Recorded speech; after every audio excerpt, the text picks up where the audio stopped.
Hey, how are y'all? Late night. I'm not sleepy, so I took a nap earlier. And so I went to a little gathering with some friends. And so I am up. And so I wanted to kiki.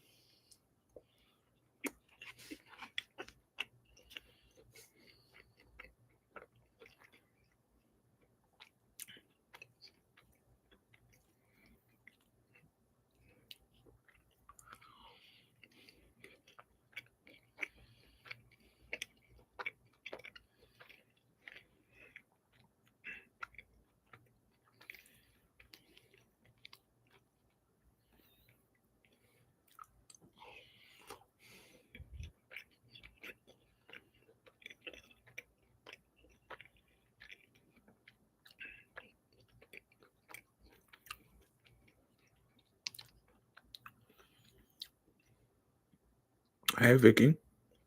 Hey, Brenda.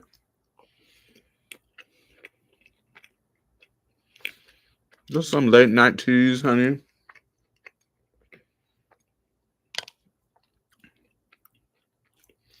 What are y'all doing up? It is 1 o'clock here. Hey, Marissa.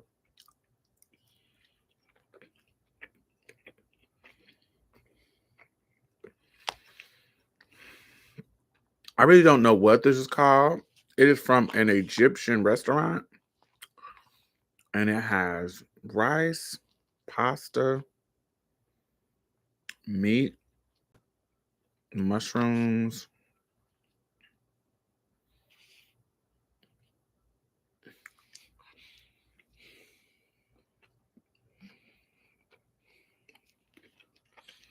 I don't know what it's called, but it's good.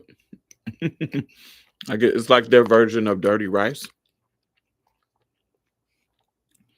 But I just think it's strange that they put pasta, like pieces of pasta in there. But it's good.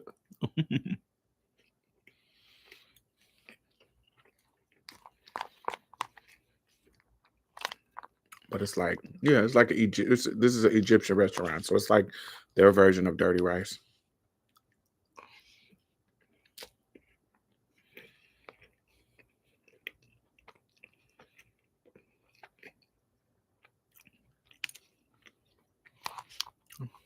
I was thinking about hitting the streets today, but I changed my mind.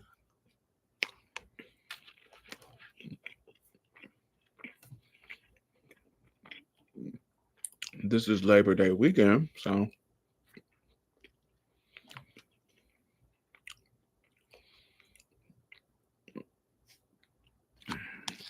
the party is hitting. But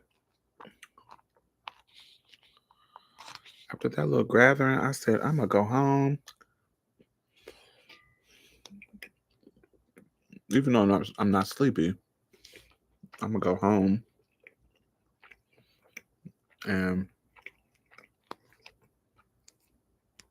find something to do. Mm.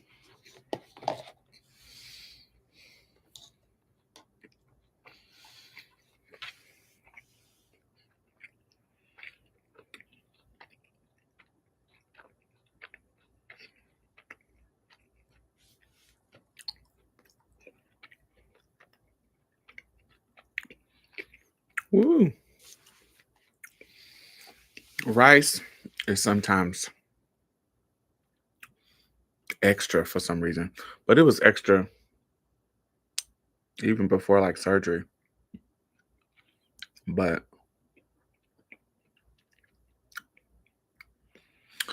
sometimes when I be swallowing rice, it makes it feel like my throat is a Chinese finger trap and it'll make my mouth water. And I don't know, it's hard to explain the feeling, but it's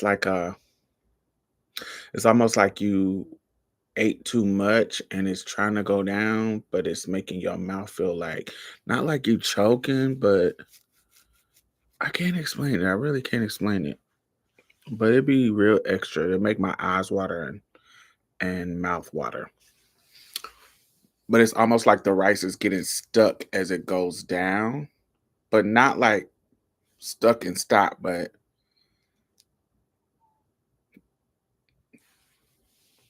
no, not indigestion. I don't know. I can't explain it. It's like you can feel it going down, but it feels like it's too much for your esophagus. So your brain is telling your body to make more liquid to help it go down. So my mouth be watering and I have to swallow it and it feels like not like I'm choking. It's not like choking. Um it just I don't know. It's hard. It's really, really hard to explain. But this was happening before surgery. It's rice. It's only rice. It only happens when I'm eating rice. Literally only like fried rice, um, like breakfast rice or any kind of rice dish. It only happens like that.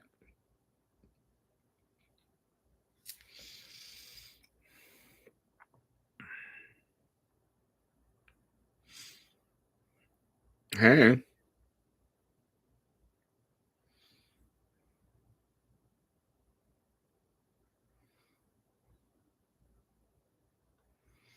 are you just getting off of work? Hey, Maxwell, where did you work today, Deja? Or did were you off this weekend? Or nah, this is y'all big weekend. I was thinking about going to Continental. I hadn't been to Continental in a couple of years. So I was thinking about going to Continental this year, but I changed my mind last minute. And I didn't see nobody on the roster that I really except for Saria. I guess Saria is she's in the top is it top 12? Wester at the Great Atomic Tiki Bar. Did Raquel go back? Wait, Raquel. Wait, is it Raquel's anniversary? It's her anniversary, right?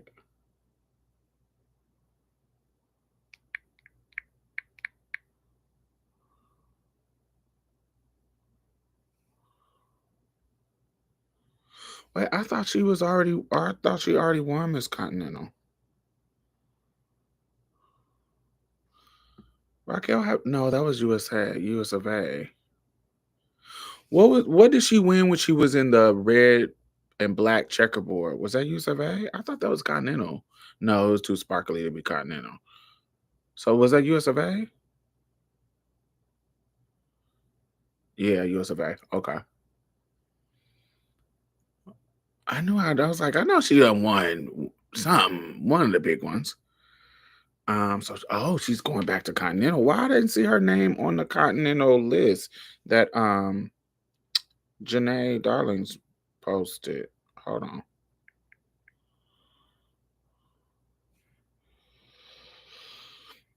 Let me see.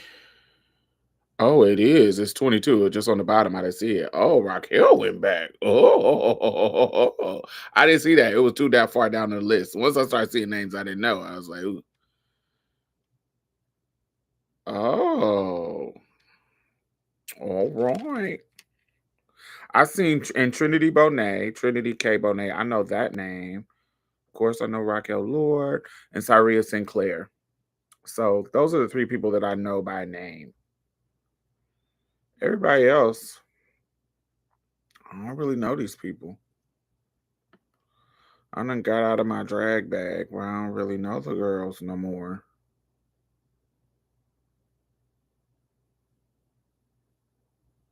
Yeah, these other names, I don't know who they are. I know Raquel, Trinity, K Bonet, and Saria. And the Vantis girl that got second last year in Thailand. I don't know her by face or name.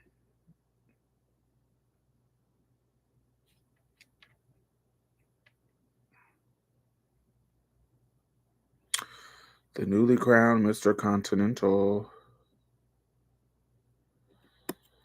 All right. When is final night? Sunday?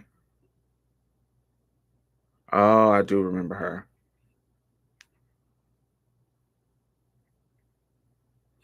When is final night? Sunday?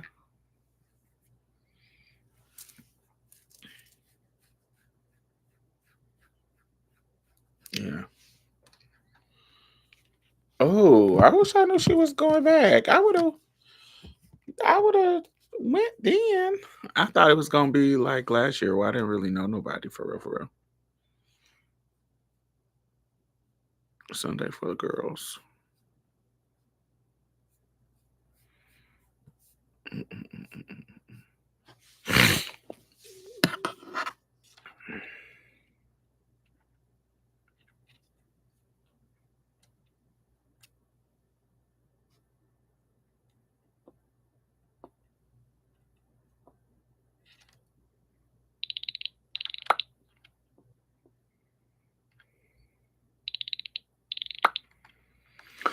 From the moment I wake up, before I put on my makeup, say a little prayer for you. Forever and ever, stay in my heart, and I will love you.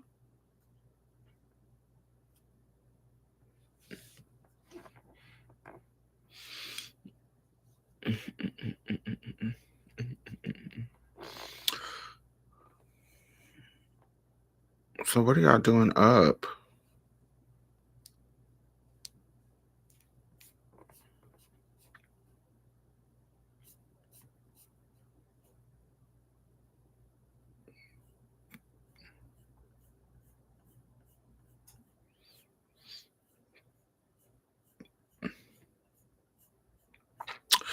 You know what I've been thinking about? I've been really tired of my roster.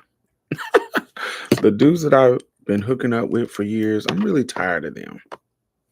They have been messaging me to do our normal hookups, and I am disinterested. I haven't been responding to them, and I think they're feeling weird about it.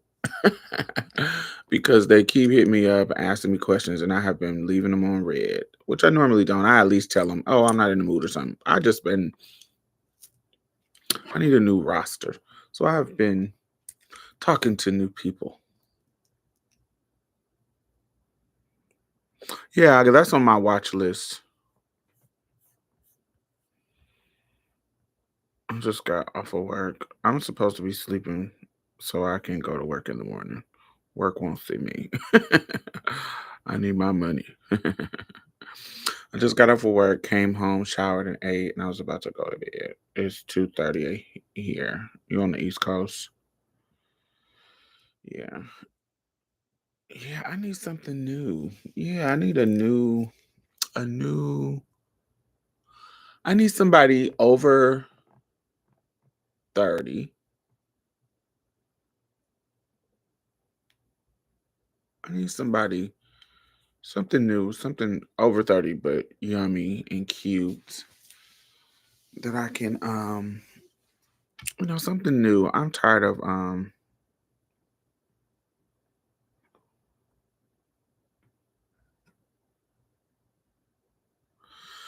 yeah, I have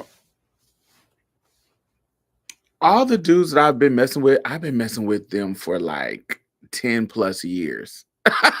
Like the dudes that I deal with, it's like, yeah, I've been dealing with them for a very long time. And so it's getting real redundant. We done did everything that we gonna do or that I want to do. So I want to explore someone new, a new little have a fling. I haven't had a fling in a minute.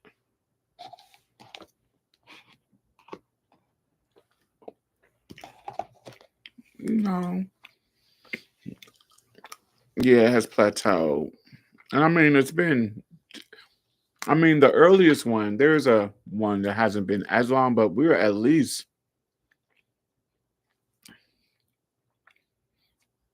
5 years. But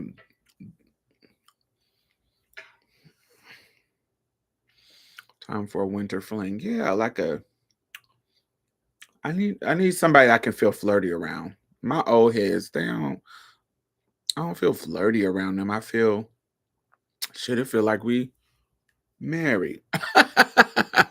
It's like I know what you like, you know what I like, and I do it, you do it, and it is what it is. I need something that I'm figuring what they like out. I need a new something fresh and new.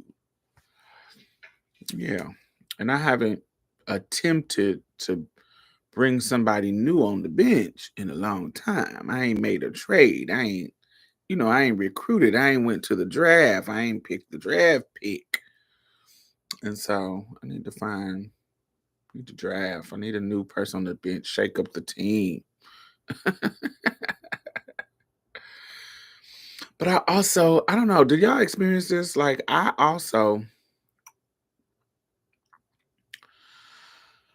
getting to the age where I just don't have the patience of talking to niggas like I used to. I used to be able to sit on the phone and really talk to dudes, like really talk and be entertained by the conversation. I remember back in the day, I would sit on the phone till it was light outside talking to a dude. Deeply talking. And it used to be so fun and entertaining, but now I don't even want to be on the phone with these niggas. I don't even want to be on the phone with them.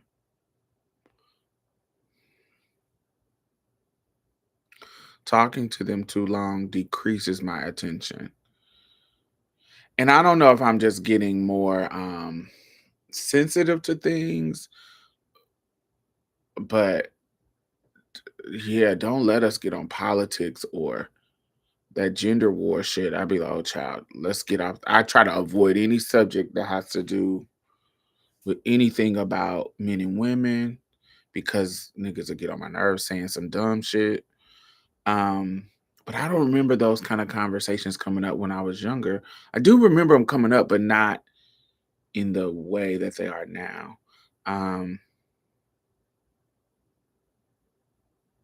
it just feels different. Like it feels the how men talk to you is different than when I was younger. And I don't know if that is an age thing or uh, um yeah, I just don't have the patience. Like just sitting up caking on the phone, it used to be great. It ain't fun no more. And when I do have a conversation with somebody, it is surprising. Like when I have a long, fun, entertaining conversation, it's like, oh, we've been on the phone for 3 hours. Man, I ain't did that in a long time. It's surprising. It used to be all the time. I used to have good conversations. I'll get off the phone with one nigga and be on the phone with him for 3 hours and then get on the phone with another nigga for 3 hours. I used to do it all the time. But now, no. I'd be like, honey, do you want to hook up? Come through. Oh, I remember this. The dude, the not the youngest. None of these people are young. They are my age. But the one who I've had the shortest relationship with. Um, I remember. I think it was like either the second time he came over my house or the third time. But same. It's a breath of fresh air when it happens. It's a rarity. Amen. Um, so it had to be the third. So the first time he came over, so it was something about the first time that just worked, and so it was great. We had a good session. The second time, I think we made plans for him to come over, and no, this had to be the second time. So anyway, he comes over my house. and he's like 6'4", super, super cute.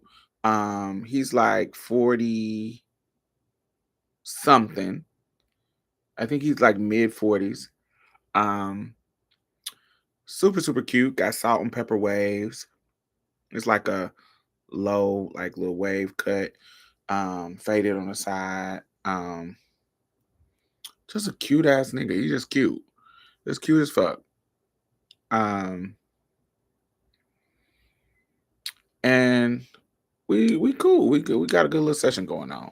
And so the second time he came over my house, the first one was fire. So I was like, ooh, this is gonna be fire. The second time he came over and we started to have these conversations. And no, this had to be like the third time.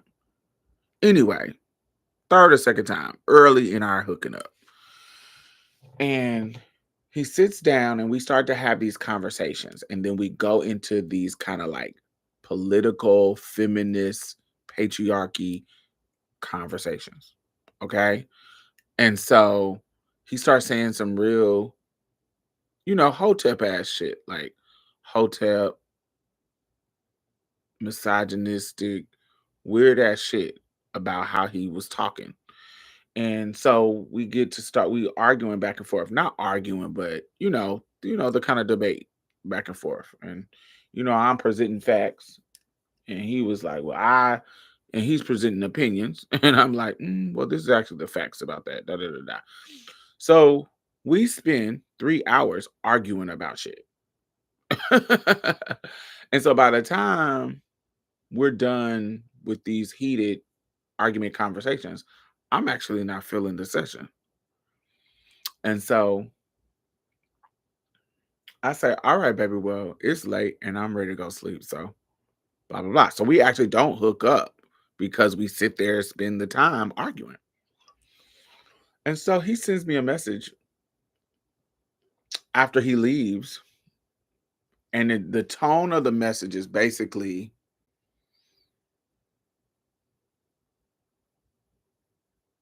don't come over. No, no, no. Don't have me come over if you're going to waste my time. Something along that lines. I'm paraphrasing, but basically him coming over without hooking us doing something to hook up is wasting his gas and wasting his time. And um the tone of it was very much, I didn't come over here to waste my time and blah blah blah. And so my response to him was, I screenshotted multiple conversations in my inbox where the dude was saying, "Ooh, can I come over and suck that dick?" So multiple. And so I sent it to him in the screenshots, like about 3 conversations. And I said, "Sweetheart, I want you to understand that you aren't the only motherfucker that give head in this city. And you not the only motherfucker in this city that wants to give me head. I can replace you anytime I want. Look at the timestamps. While you were here, they were hitting me up. And right now, they're hitting me up now. So if I wanted to have somebody to come over here and do what you do for me, I could anytime I want. So I never want you to think that you are, because the way he was making it seem was like he was doing me a favor just because he was giving me head. And I was like, "Oh, you're not doing me a favor at all. I chose you because you were cute, but you're not the only cute dude. And so you can choose not to come see me, and I'm still gonna have a nigga come do what I want him to do, period. So don't ever make any kind of threats like you not gonna hook up with me or you not gonna whatever the tone that you have right here, you got me fucked up. And I want you to know that you ain't shit." You another nigga that wants to mess around with a trans woman. And you better be glad, hold on.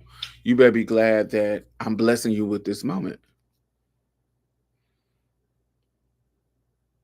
Period. Because you ain't special. I'm the special one.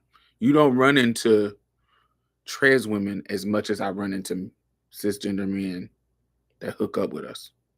There's tons of y'all. There's very little of me. And I'm not saying that there's not other trans women. You might can find them. But there's a reason why you hit me up. You could be hooking up with somebody else, some other trans woman, but you wanted me. There's something special about me. And so stop acting like you doing me a favor because you're not. There's tons of not trans men. There are tons of men that is into me. Show me your inbox. You can't because they not hitting you up like niggas is hitting me. And so, as a matter of fact, because you have this tone with me, I'm gonna block you just to show you that I don't give a fuck. And I block them.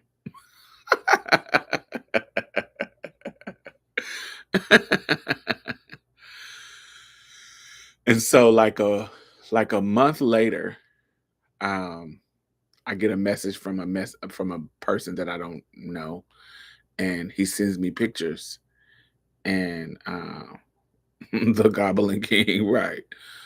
He sends me pictures, and I don't remember the pictures. I don't remember him, so I ignore him and I don't say nothing because I don't remember him. He cute, but I'm like, oh, okay, but I don't remember that this is the dude because when I was something was going different with his hair. It was something was different. And so he sent me a message saying, um, I apologize and what did I I was tripping, I was tired, and um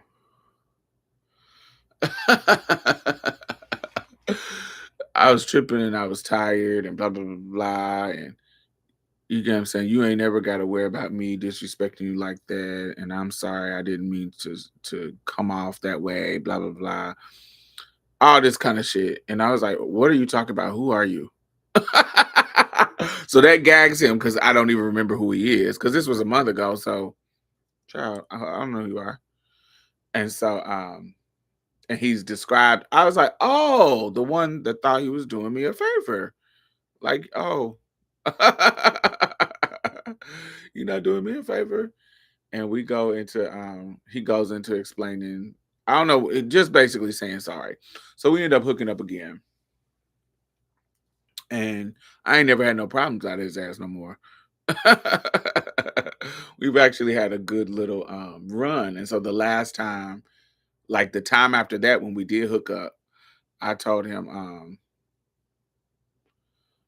I was like, so when we hook up, we need to get straight to business because us having chit chat or that kind of small talk, it sounds like we don't have the personality outside of hooking up that matches.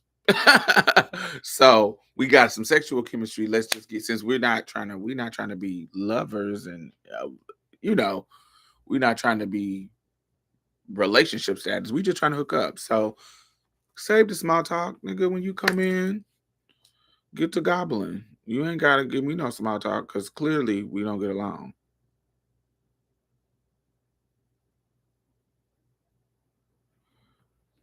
Now he's sorry.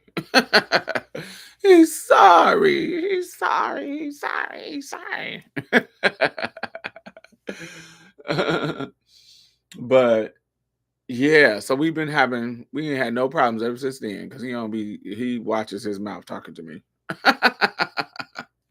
And so it'd be straight. It'd be cool.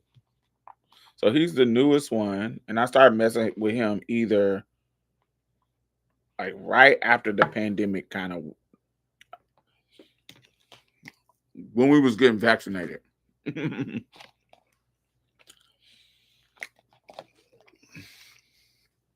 But yeah, now I need somebody new.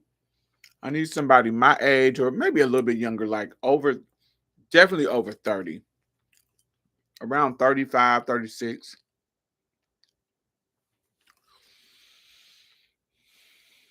Yeah, I need somebody, of course, attractive. I'm eating some Egyptian rice.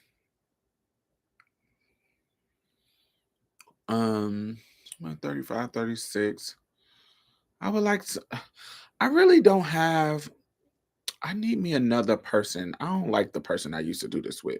I don't want to say I don't like him, but I used to have somebody, if y'all remember he's been on a couple of videos. His name is Denethan. And me and Denethan used to go out and have fun together, but I don't like Denethan no more. He's annoying. He annoys me.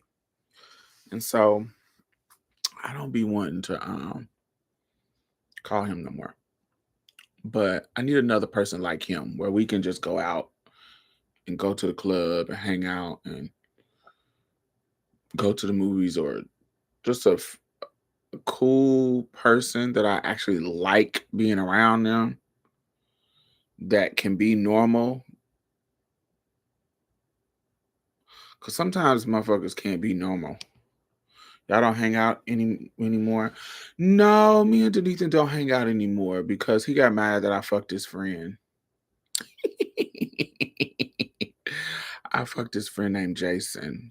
Jason is fine though. He was so fine. You know.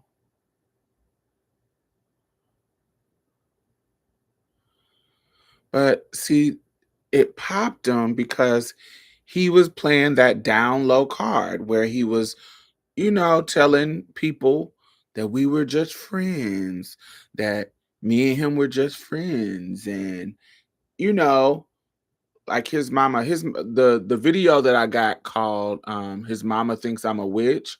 This is who I'm talking about. That's when his mom was stalking my pages and she found out that I was trans, and then she was like, I think she's a witch because she saw that my page said I went to Hogwarts, the school from Harry Potter. When she saw that I went to Hogwarts, a witch and wizardry school. Now, anybody who knows that that is a fake school. So if you saw it on my page, I'm being funny. But because she don't know that it's from a movie, she thinking I'm a real witch, and so she tell him that, oh, you might not want to fuck with her. He's the one man who thought you was a witch. Yes, yes, Brandon. Um, and then she also found out my tea on my MySpace page, and she confronted him about, yes, the Harry Potter series. The school is called Hogwarts. So on my Facebook page, I jokingly put, you know how you can put your school? There's a way you can put Hogwarts as your school. And so anybody who knows Harry Potter will take it as a joke. It's not a real school to go to. But because his mom is old, she went on my page and was like, oh, she's a witch, and confronted him. She confronted him about me being trans about a couple of years before that. And he told her, no, we not. We just friends. We're not together. Cause she told him, um, I hope you're not trying to be boyfriend and girlfriend with her because that's a man. And he played it off like he didn't know my tea, which he did know my tea. Very thoroughly knew my tea. But because it was his mom, he played it off like he didn't know my tea. And because he was still dealing with me and still being around me, she didn't understand. He had to be like, he kept having to emphasize that we're just friends, we're just cool. And she was like, oh, it's okay for y'all to be friends. I just hope y'all not doing the boyfriend girlfriend stuff because that is a man. So him playing the we just friends pissed me off because we're not just friends. But he was playing that we just friends stuff with his homeboys and with his mom and his family. It just was a bunch of fucking belittling of our relationship. So, honey, okay, you want to play just friends? Cool. Well, ain't no exclusivity in friendships. If me and you are friends, that means I can fuck your friend. You'll find one. Because if we just friends, me and him can be just friends too. And so I hooked up with his homeboy and I hooked up with his cousin. Because we just friends, right? Since we just friends, I can hook up with your cousin because we just friends. I can hook up with one of your best friends because we just friends. And so, even though we were just friends, he didn't like that. And so he felt funny about the Jason thing. And then he still was trying to come over and trying to talk to me, but I wasn't really interested no more. So we go out sometimes. Like I ain't been out with him since I think 2021. We ain't hung out. But then another thing, and then also he don't be handling his fucking business. So recently, some girl, a cisgender girl, adds me, his mom, couple of his friends and sister, or some people in his family, but the people who I knew for sure, it was me and his mom. And he and she put us in a group chat and sent video of him naked in the bathroom on some like I'm exposing him type stuff. And in the so like a group chat like on Facebook or something, and they sent a video of him naked. And I thought it was so crazy because now, child, I'm not on him. This has been 3, 4 years ago. And so, and we've been dealing with each other off and on since '09. So this ain't going nowhere. And I got a whole new roster. Get out of here. But what was crazy to me is, and I use this moment to express my feelings about the situation, is now think about it. You got this girl putting you in a group chat with your mama, your people, exposing you, blah blah blah blah blah blah. So I use this moment to kind of pop his mama a little bit.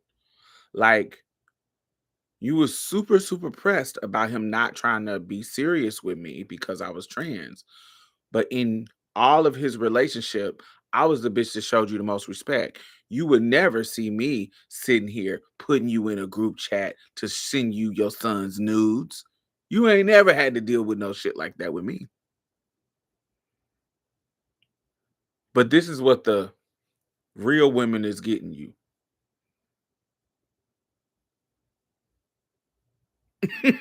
So I say that in the group chat. I was like, this is crazy that, that you would, disrespect his mother like that.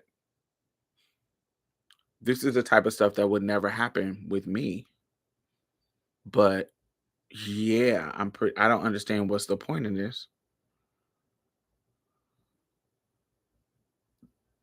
So it was a wild ass situation. Hey Diamond, baby doll here. I have a question. How do you manage your self-respect and self-esteem dealing with DL men? I personally avoid all DL men because it makes me feel less than at times. So I'm wondering your point of view of the situation. Um Watch my last live. I kind of talk about it there. But if I just give you a general thing, it's a couple of defense mechanisms that I use. First of all, money. Charge these niggas. If they discretion cost. So they get some coins. Um, that's number one. It's nothing like getting used by a man and have nothing to show for it. That is gonna make you feel worse. But if you got some rent paid, you got some school loans paid, you got something paid off by the end of the when you done dealing with him, or when you don't want to mess with him or he acting funny, blah blah blah. It feels so much better when I got something paid off, got some rent paid, or got something done with the money that he gave me. So money, first of all. Um, Another thing, my self-respect and self-esteem is not rooted in my actions. Like, it's not rooted in some respectable way to be. Like, my self-esteem and self-respect is rooted in me. It's not rooted in how many people I have sex with, who I have sex with, somebody being open about me, closed about me, closet about me. My self-respect and self-esteem don't is inside of me. It's about me and who I am. It's not about what I do. Like, it's not about accomplishments. It's not about degrees. It's not about those things are nice, but that's not what makes me feel good about myself or respect myself. My integrity is what makes me feel respect for myself and self-esteem. And integrity is not me my integrity isn't compromised by who I sleep with or how many people I sleep with. I'm not somebody who thinks, "Oh, I don't have any self-respect because I have a high body count." No. They don't. Me centering my pleasure when it comes to sex, me wanting a nut, me wanting to have sex on my terms, that doesn't undermine my integrity. I can do that. I'm grown. I'm single. Now, if I'm married and cheating on my husband, that disloyalty and dishonesty, that adultery, that undermines my integrity because I'm breaking a commitment. How I treat other people is what determines to me what my integrity is. People around me, people in my community. Am I stealing from people? Am I doing something to harm people? That's what affects my integrity, which affects and determine my self-respect and my self-esteem. I feel bad about myself when I am doing something harmful to somebody else, or when something I've done compromises my commitment to somebody else. That is integrity to me. Who I sleep with, me sleeping with a down low nigga, me sleeping with a bunch of niggas, me sleeping with somebody that I just want to hook up with, me sleeping with tons of niggas, whoever, that don't undermine my integrity or my self-esteem or self-respect. So those are disconnected. I don't does that make sense? I don't equate those things. So but things that I do to not make me feel like God, I just got used is money. That's I get something out of them. Now, if you got your coin straight and maybe money doesn't have as much value to you, it is when I hook up with people, am I hooking up with them on all of my terms? Like, when I hook up, is it because I want to hook up or because he want to hook up? Because sometimes you can hook up with somebody just because, oh, this is one of my favorite dudes to hook up with, and he's hitting me up. And this is my younger years. This is definitely not my older years, my younger years. But he's so fine. He's so sexy. He's one of my top niggas that I like fucking with. And because he's feeling it, then I have to feel it, or I'm going to miss out on him as an opportunity. No, I'm only gonna hook up with people when I feel it on my terms, me. So it's never gonna be I'm breaking my neck to answer your calls, breaking my neck to respond, or breaking my neck to switch my schedule around to hook up with you. I'm never doing that. When I was younger, used to do it. Used to be very pick me. But now that I'm older, I only hook up with people on my terms, my when I want to do it. Also, what we do. When I was younger, it used to be based on what the nigga wanted to do. No, me now as I'm older, I do what I want to do and only what I want to do. Now, if it aligns with what you want to do, great. But anything that happens in my bedroom is what I want to do, how I want to do it, when I want to do it, in what order I want to do it, how everything is on my terms. So there's never a feeling of I did what he wanted to do. And so now I'm disappointed. Now I learned this really when I was young because I remember this moment so clearly. I hooked up with this dude. His name was Dennis. And I lived for Dennis. Dennis was like 6'4", chocolate, big old dick. He lived in the projects down the street from me because I lived in the house. He lived in Barrington. And he just was just that kind of hood nigga, DMX, but darker skin, and just that kind of hood nigga that I used to love when I was younger. Um, and he just was so fine and chocolate and just everything. And so one time I hooked up with him, and one time he came over my house and he spent the night all night. Honey, I am gobbling that. I'm gobbling that meat so much that my fucking because I'm covering my teeth with my lips, my fucking teeth print is making the inside of my fucking lip raw. That's how long I'm how many times I'm sucking his dick. He's fucking me. He's doing all I'm doing all I'm turning tricks and flipping and Circus Soleil on that dick. And I'm doing all this stuff to please him. That next morning, he gets up and leaves. He spent the night. He gets up and leaves. And I literally got to masturbate to get my nut. And I'm like 22. I'm like 22, 23. And I'm sitting in that bed and I'm thinking in my brain, bitch, what the fuck? You did all of that work and this nigga can't even help you get a nut. And he got multiple ones. What the fuck is this? I remember this moment so vividly in my life. And I told myself, I am not doing that again.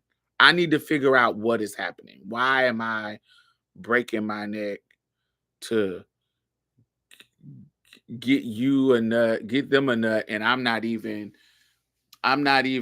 getting pleased. No, what is happening? No, this is crazy. What is happening? So I had to readjust my mind, and I started to make rules. Like if you don't give head, you don't do you got to do more for me to be doing anything for you.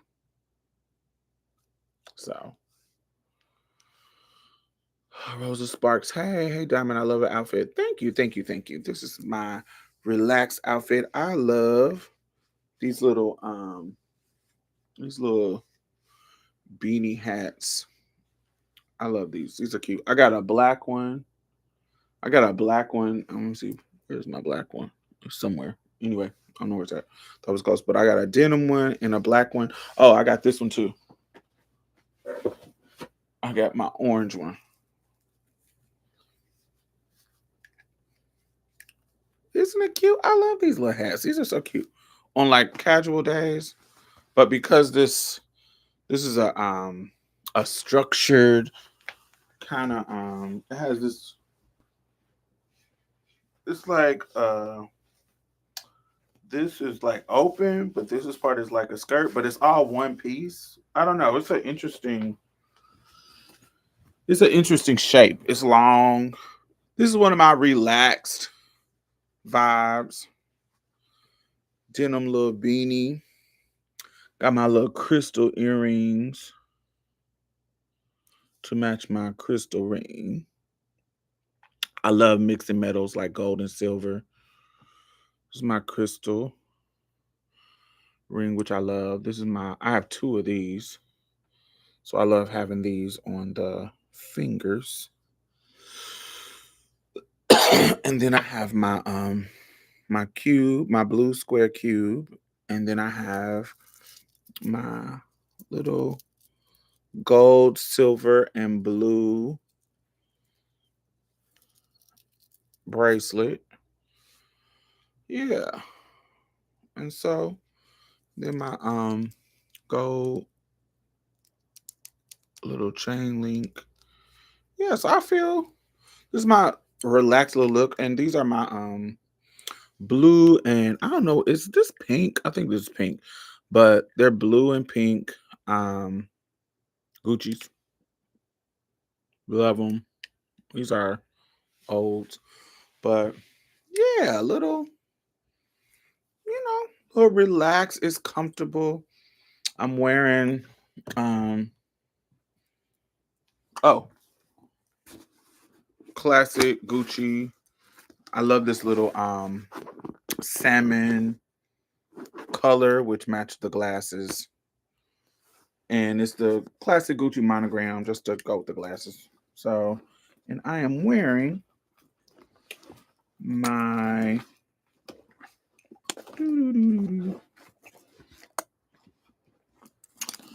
my Love Liquid by Penhaligon. This is a very clean and fresh. It's called Love Liquid, and it is a part of their Desire Steel collection. It is dope. It smells like it's heavy on the rose, but it doesn't smell like rose. It doesn't smell like granny rose. It smells very clean, very fresh, like a more youthful um take on rose. Um and then I add Le Labo's Lambdanum 8018, which is a French brand. Le Labo. We have a store here.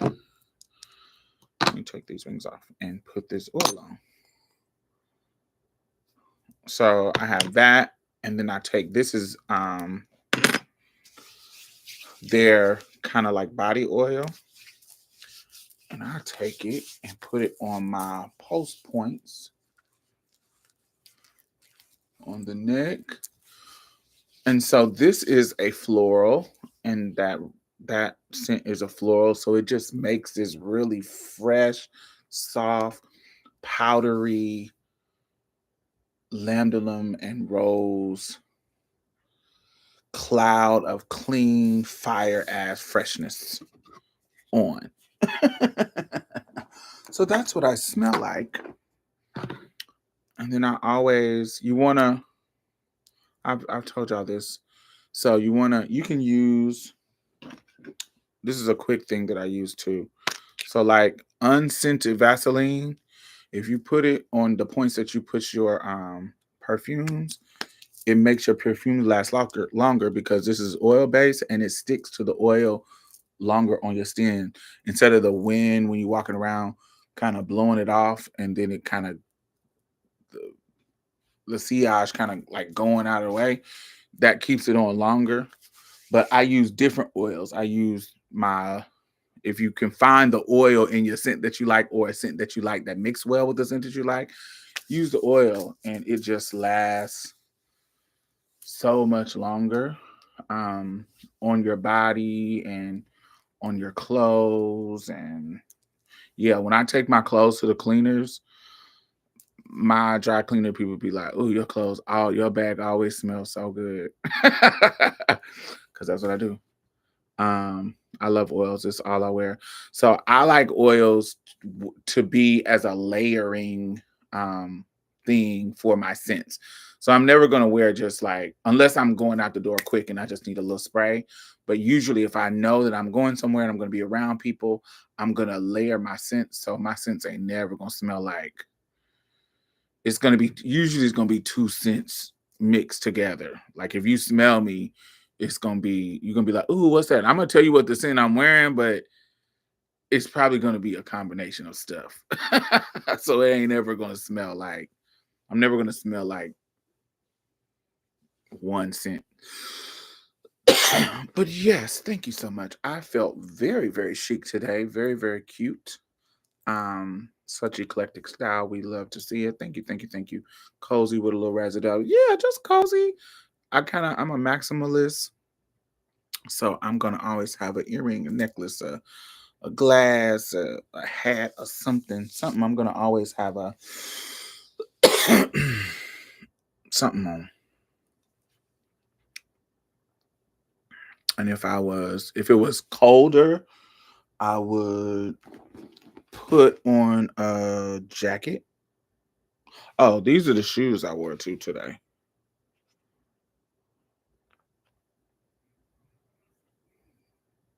They're like rubber, but I love them. They're so cute. And so if it was cold, if it was more deeper into the fall, I would put on this jacket,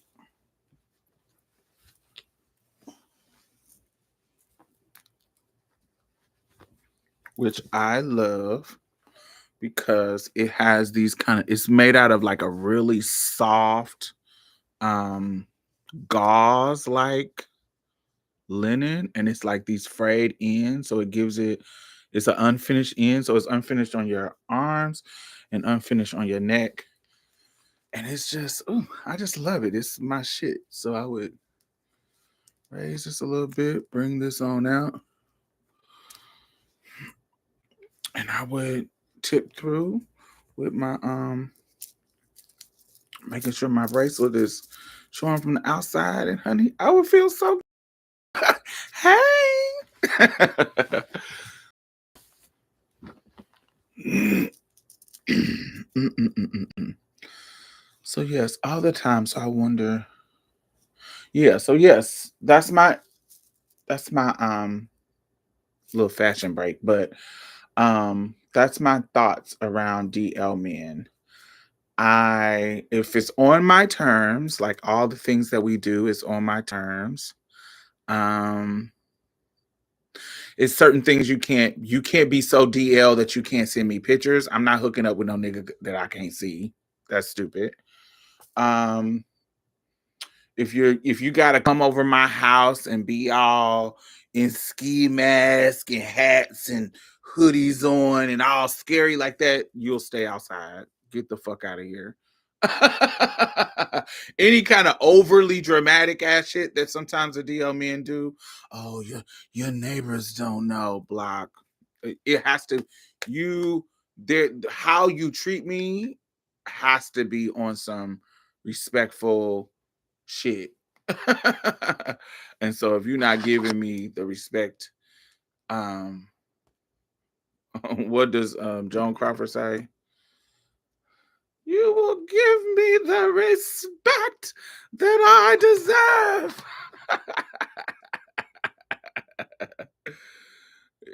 So yeah.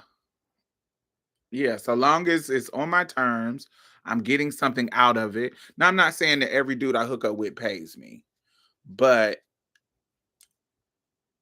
those are the defense mechanisms that I use to avoid having those feelings of being used. Money and shit being on my terms.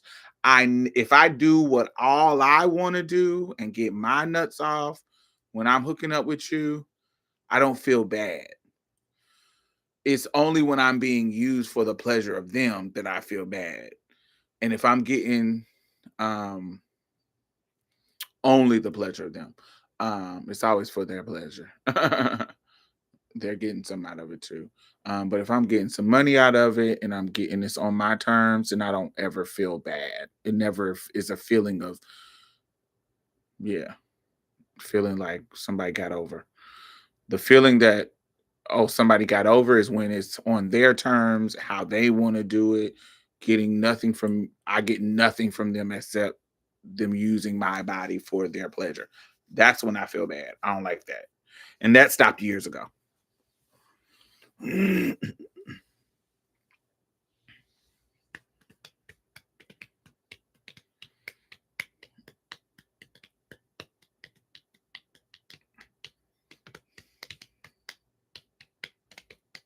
Oh, wait, 1 second. Let me go get my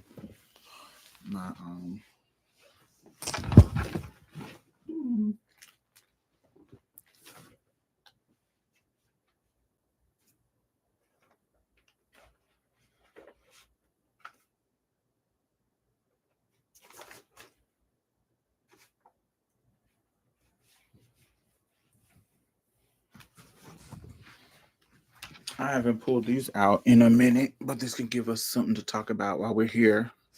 If you are watching, make sure you thumbs up. All right, this is the Blank and Stranger Edition. How you play it is we pick a card and we all answer the questions on the card.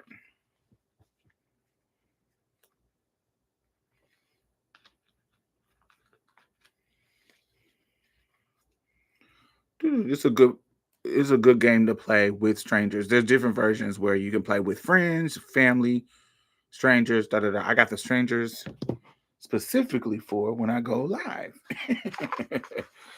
So it can be people who I know or I don't know.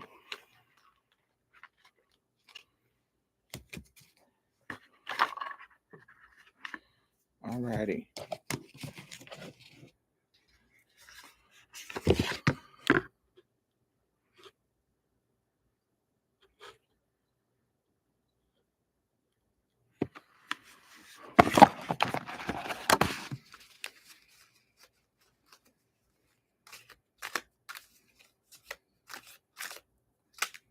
Alrighty.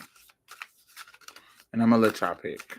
I'm gonna pick three of them, and y'all tell me which one which one y'all want me to answer. One, two, or three.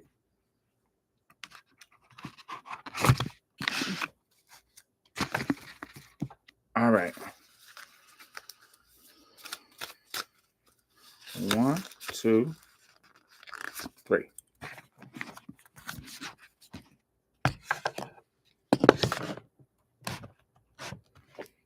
All right. So, which one do y'all want? One, two, three.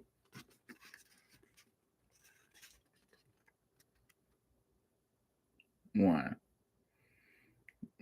Okay, we got two. I'm gonna do the first three, unless it's or four if it's needed tiebreaker.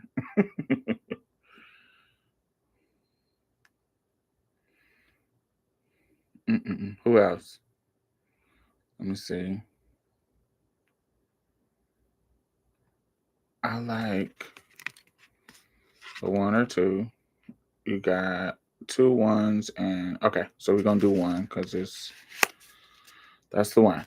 All right, I'm gonna end up doing all of them. I'm gonna do this first. All right, so this one says this is so strange. So this one says, look me in the eye and tell me something in silence. This is an in-person game, so I don't know. I guess I'm gonna look y'all in the eye. I don't know what I'm gonna tell y'all, but this is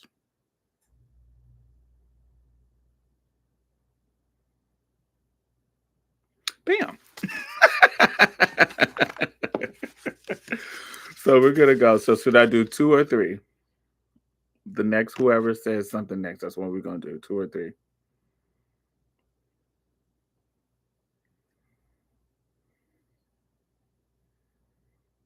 Two.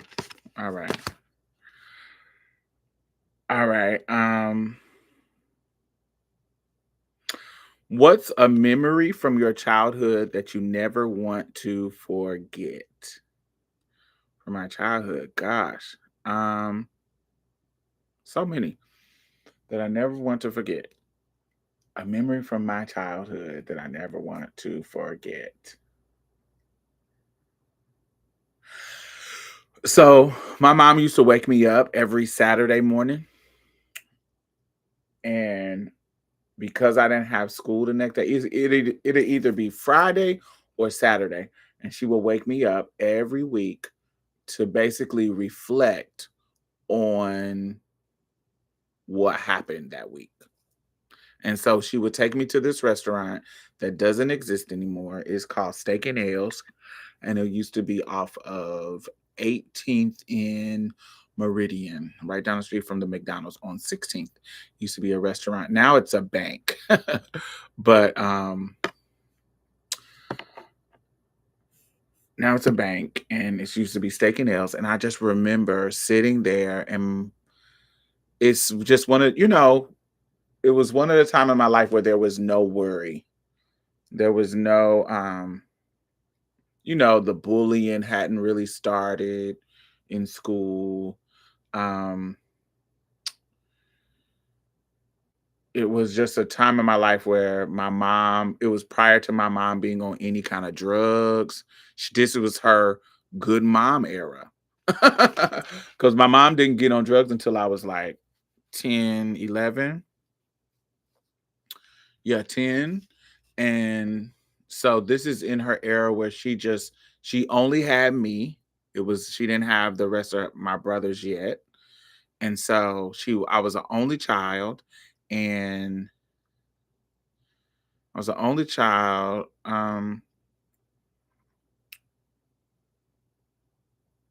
And yeah, she just was in her good mom era. And so a part of her good momming was to give me a chance to kind of tell her what's going on. Like this was her strategy as a parent to, oh, well, let me take my kids out to eat, and I sit down and talk to them about their week, my kid. And she would just sit there and we would eat whatever food that we ordered. And she would just listen to me talk about what was going on with school. And it was just a beautiful memory that I have with my mom that I never want to forget. So, number three. Number three. All right. So this one is, how do you want to be remembered? That's an interesting question. How do I want to be remembered? How do I want to be remembered? I want to be remembered for being smart. um, I want to be remembered as it doesn't have to be everybody, but I want people that I care about to have fond memories of our engagement. Hey y'all, how long have y'all been on? Probably about 40 minutes. 30, 40 minutes. Um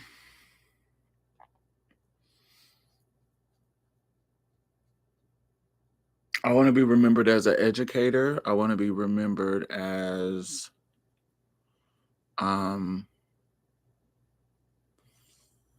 impactful, like impactful to, I don't want to say the world. I don't care about being impactful to the world, but individuals who engage with me. I want to be impactful in their experience. I want to have them to have fond memories and impactful memories of our engagement. Um, an educator. Definitely, I want to be an educator. No, yeah. I want you to think about me and be like, oh, she taught me this. She taught me something. So, yes. Y'all supposed to be answering the questions too.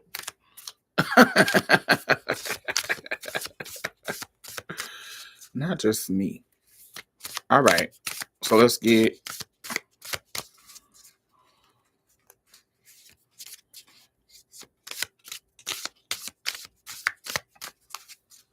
three. One, two, three. All right. One, two, or three. One, two, three.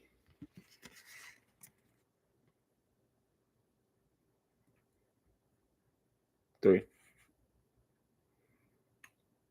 One for three. One for three. One for three. One for three. One vote for three. One vote for one.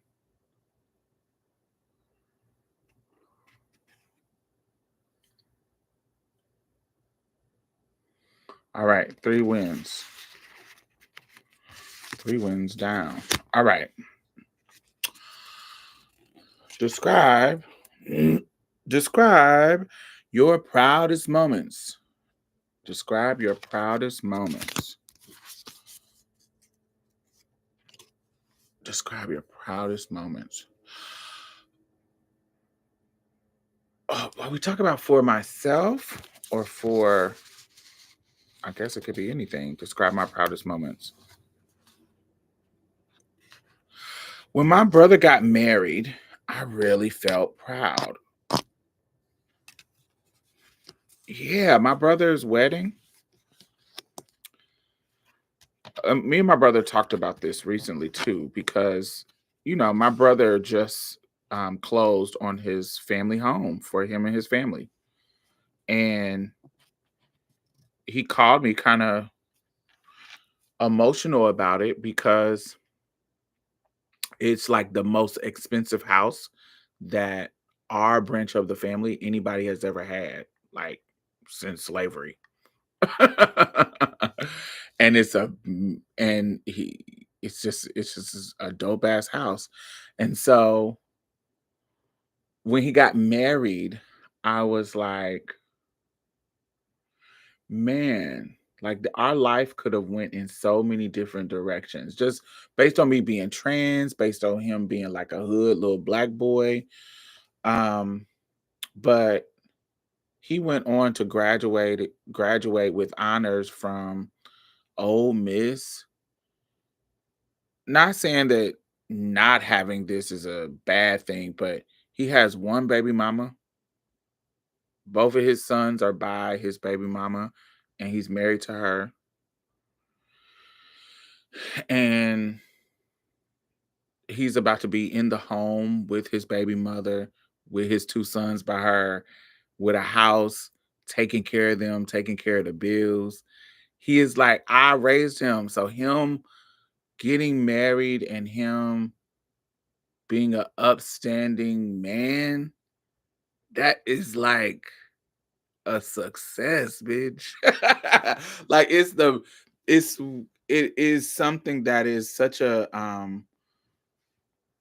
proud moment for me. And I know I'm not the only one who played a part in his upbringing, but I really enjoy that he's a good dude. Not saying that he's a perfect dude, but in general, like he really out here taking care of his business. He ain't abandoned his children. He hasn't, he's a traditional dude. Like he's the type of dude that wants to pay bills. Um, he has a feminist analysis. I'm not saying that he's a feminist or that he ain't patriarchal at all, but we have deep anti-patriarchal conversations that have affected his life. And so, you know, he's a good dude. And so I'm proud of him, my part in how I played in whatever good dude that he is. Whatever part that I played to create the man that he is, I think he's dope. And I think I'm proud of it. That's my proudest moment. Dope. That's where I went to. Ole Miss, is that what you talk about? Yeah, that's what he got his degree from Ole Miss in 2014. Um, my proudest moment was getting initiated into the Haitian voodoo as a mambo, which usually doesn't happen for American trans women. Oh, that is dope. I used to want to be Apollo print Apollo priestess. I used to want to be Yeah, I used to want to be Apollo priestess. Um, but I changed my mind in going down that path. Yeah. So I'm just a Risha initiate. But I did want to go down the path of being Apollo priestess. But I changed my mind. All right. So that is 3. Your proudest moment. This was number 1. So 1 or 2. 1 or 2.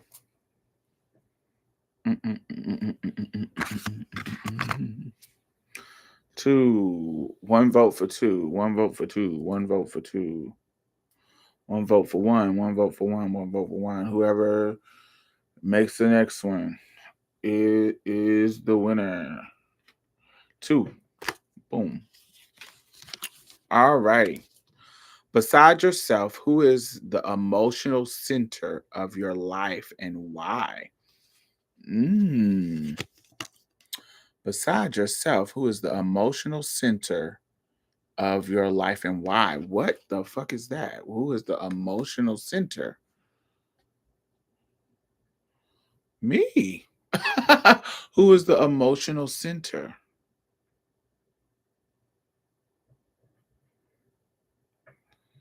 What do they mean by that? What is the emotional center?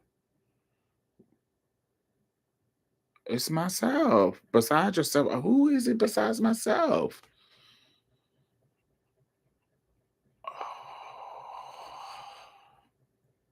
Well, I guess I don't know. My emotional spirit is my emotional center.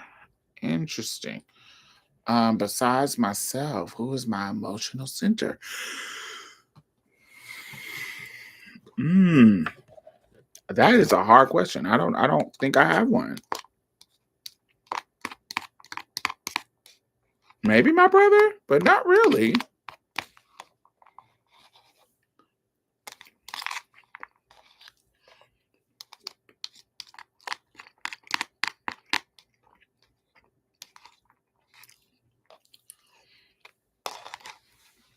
I don't think it's like one person. I don't think it's like one person. I feel like it's my collective friends. Like I check in with my friends about stuff all the time. And my brother is one of my friends, so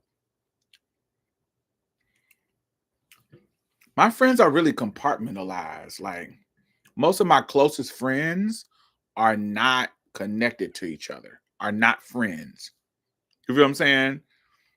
Most of the people who I'm closest with, they're not friends with each other. There's a few of them that kind of is connected, but who I consider close to me, they're kind of disconnected as my confidant. We act as a mirror to each other because of how close we become growing up. Yes, I can't blend mine. Yeah, my brother, like when I'm having a crisis or a not a crisis, or you know how you have things that's happening in your life and you need counseling. My tribunal, my war, not war, I don't like to use war, but my counsel, not my war counsel, my counsel are my brother, Ty, um, my Houston friends who live here, um,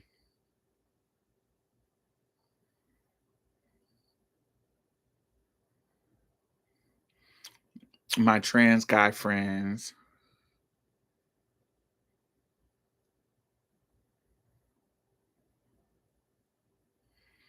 my my cis girlfriends are kind of like a collective too.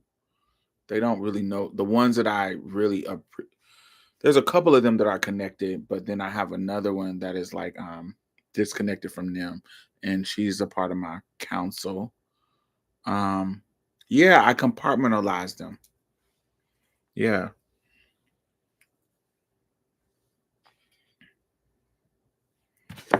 Yeah. So my friends definitely. My friends are my emotional center when I'm need grounding or clarity on some shit. Yeah. So let's do number 3. Um when was the last time that you felt vulnerable with someone?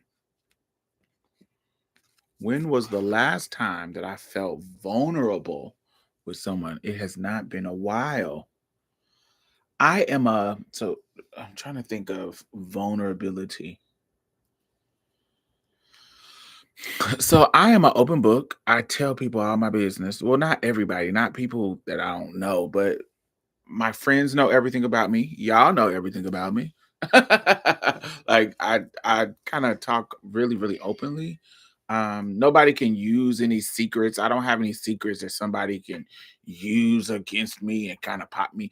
So I don't really have anything that I am scared to talk about. So I don't feel like I don't feel like I'm ever in a moment of vulnerability.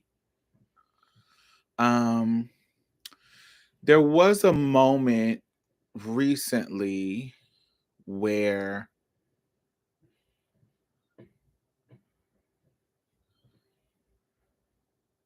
I had a financial situation come up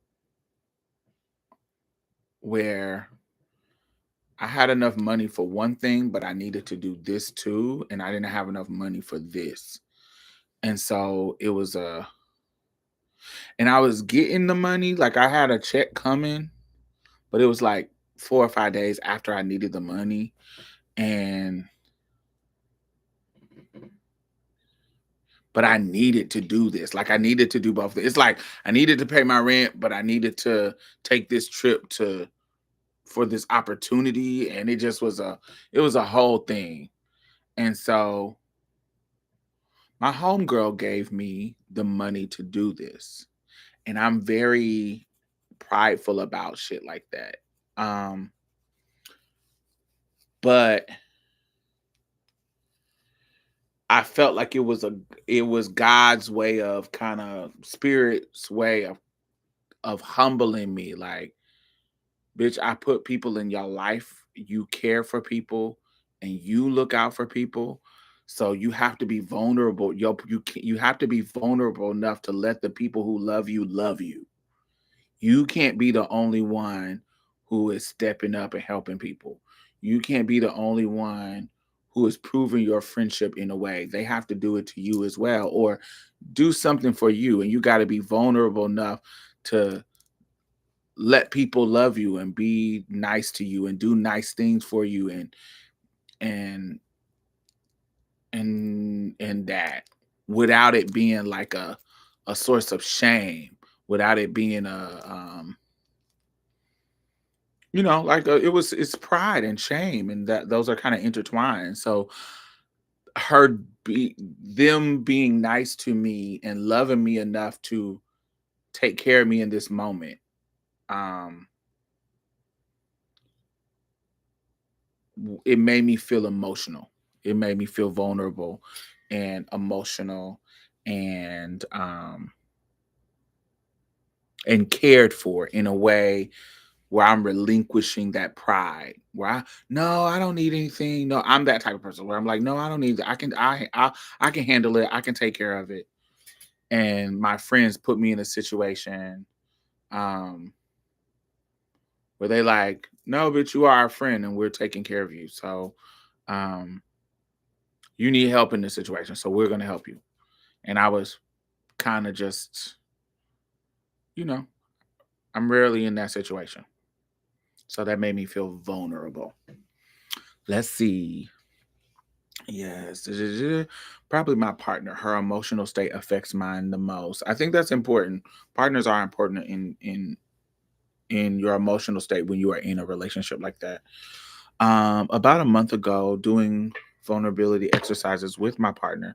I love that y'all are in these healthy therapeutic relationships where y'all are doing vulnerability exercises and stuff like that.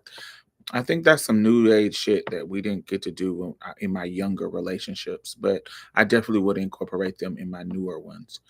Asking for help is a state of vulnerability for me too. Yes.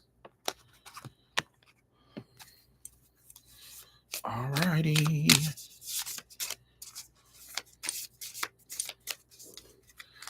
1, 2, 3. All right, vote. 1, 2, or ooh.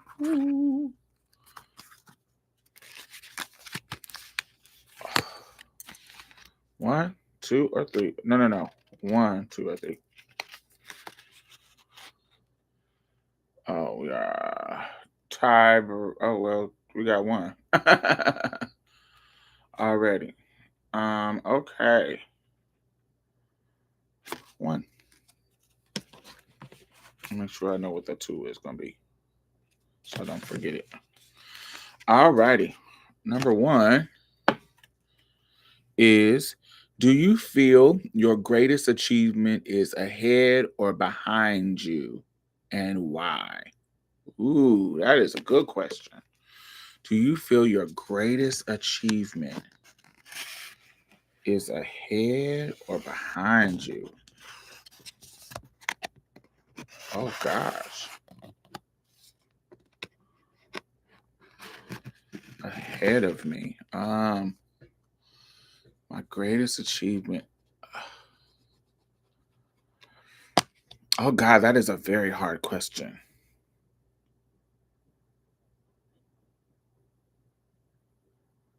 Ahead of me. Let's say ahead of me. I have I don't in my brain, I don't really have big goals. Like, so in my 20s, the goal that I set for myself is I wanted to write a book. I want an album of original music,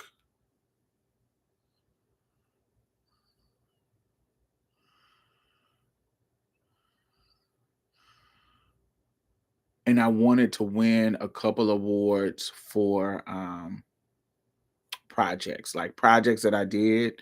I wanted to win some awards. I didn't say specifically what awards. Like I didn't say, "Oh, I want to win an Oscar. I want to win a Grammy. I want to win Emmy." I didn't say particularly what awards, but and there's it was be the reason why I didn't say those particular things was because those don't necessarily have relevance to me in that kind of way.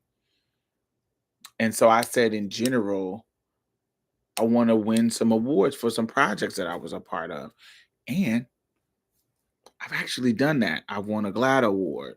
I've won a Scripps Howard Journalism Award. Um, I've been a part of projects that won awards. And so, yeah, that's done. My book is coming. Bear with me. I just wanted to be what I proud. I want to be proud of it. So that's why it's taking so long. Um, Only thing that I haven't worked on, and I've worked on music, but coming up with my album concept and coming up with the idea for the album. And it's not about selling, it's about it being in existence. So it's not about like, ooh, I want to have a number one album. I have no interest in being famous in the sense of famous to the point where I can't go to the store and not be bothered. I don't I want the money of a famous person, but I want the anonymity of a non-famous person or a barely known person. So I want the money, but I don't want to not I never want to be so famous that I can't go to the store and just enjoy my experience at the store. So my creations are not about like selling and getting rich. My creations are about them actually existing. So for me to just to have a book on the shelf, for me to have a book on the shelf that is I am the author, this is the story. You can go buy it. You can know it exists. It's at the library. Um,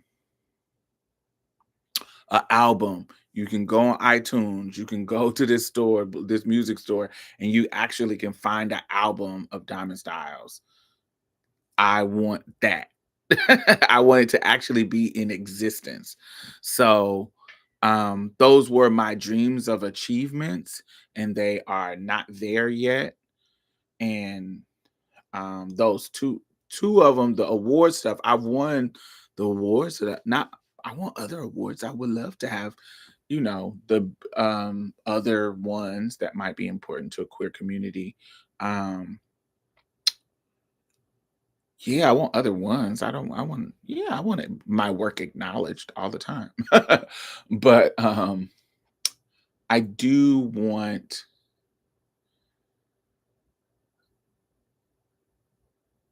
It's just my projects, I want those to exist. And yeah. So I think my accomplishment will be those, if I get those things by the time, I leave this earth, I'll be happy. So leaving this earth with the things that I said I wanted to accomplish accomplished, that would be my greatest achievement. I said I was going to do this, I did it. So, yes. That so ahead of me. And yeah, I got so much to do.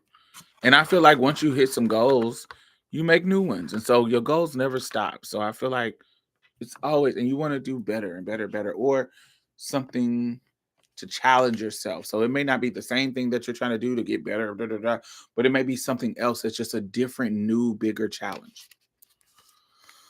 All right. So number 2 or 3, this one or this one.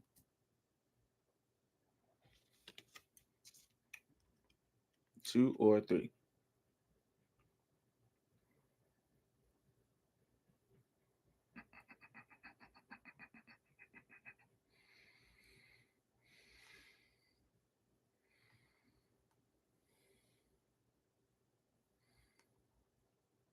All right. We got 1 vote for 3. 1 vote for 3. 1 vote for 3. 1 vote for 3. 1 vote for 3. Do, do, do, do, do, do, do, do, do, do, do, do. Mm, mm, mm, mm, mm, mm. 2 or 3. And there's 24 people in here.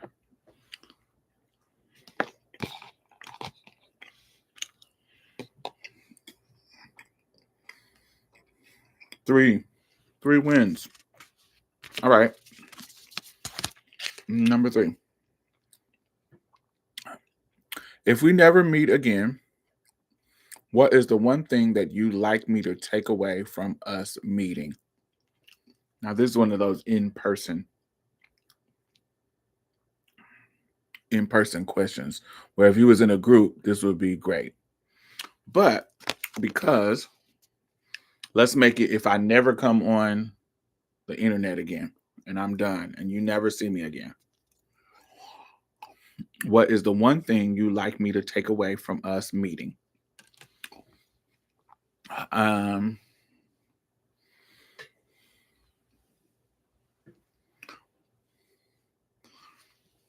that my intention of everything that I do online is to give people an in-depth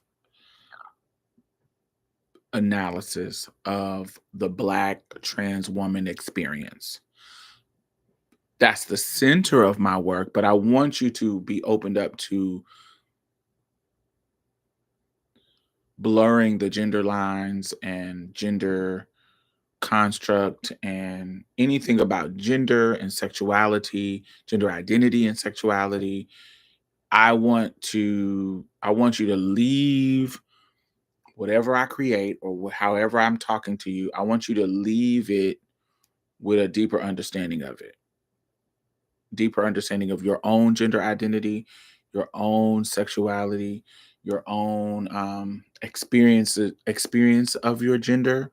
I want you to have a deeper understanding of it and examine new things about your own gender through my transition, through the transition of people who I introduced to you on this channel, on my podcast, whoever I'm introducing you to when it comes to their experience around their gender and their experience around their activism around their gender and sexuality and their race.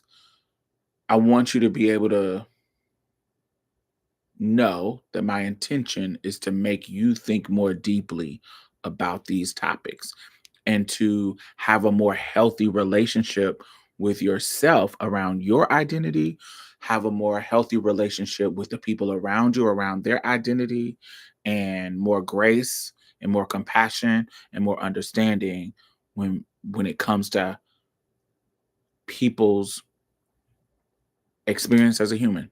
So that is what I want you to take away from Me if you don't ever see me again. As I die tomorrow. All right, so the last card, that was number 2. What's the best life lesson you ever learned? God, I learned so many lessons. What's the best life lessons that you ever learned? What is the best life lesson that you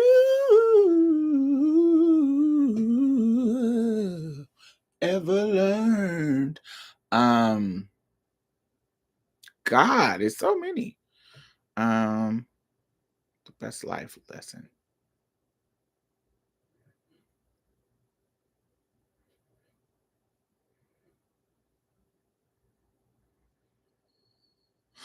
One of my favorite sayings that has come true, and as I get older I have a better understanding of it, is, you know how old heads say little stuff and you be like, what? Um my mother used to say, be careful. Oh, two lessons. It is, be careful because the same thing will make you laugh or make you cry. And when she would say it, it was kind of tongue in cheek kind of thing. Um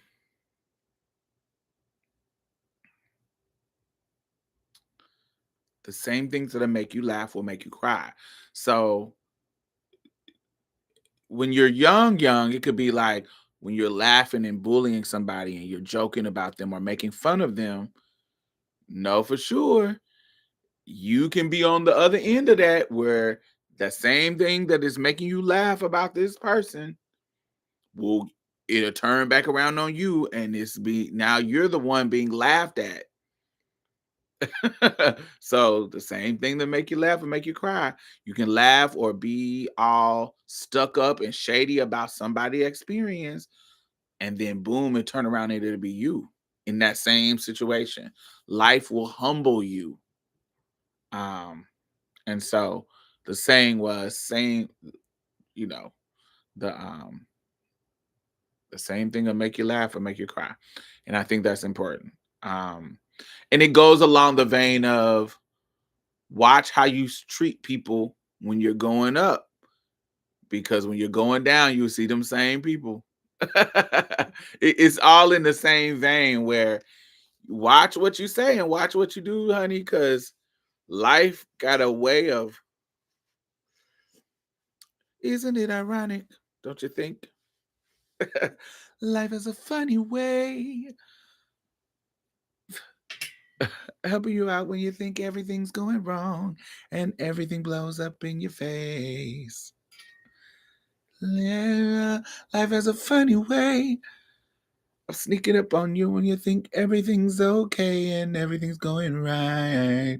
I think I said that backwards, but the lyrics are the lyrics. An old man turned 98. He won the lottery and died the next day. It's a black fly in your Chardonnay. It's a death row pardon, 2 minutes too late. And it is ironic, don't you think? A little too ironic. And yeah, I really do think. I like the saying, God dropped pebbles, but before he dropped the brick. That's a good one. Um, oh, another one that I like, that people, a lesson that I felt like is lesson. This is about how people interact and engage with you. There's, my aunt Gertrude would say, be careful. There's truth in jest. And what she meant by is, honey, people will say some shit jokingly, but it be some truth in there. So you gotta be, when somebody is saying some shit and they say, nah, I'm just playing, there be some truth in there. There's truth in jest. So you gotta be careful. You gotta pay attention to these little jokes and these little funny things that people kind of say. It be some hint of truth in there. So, truth and jest. Yes, yes, yes, yes, yes, yes, yes, yes, yes. All righty. Oh, that's too many. All right. One, two, or three. One, two, or three. One, two, or three. We have one vote for two. One vote for two. Two votes for two. Oh, all the votes for two. Two is that girl. And one or three is there. All right. Two is that girl. Um,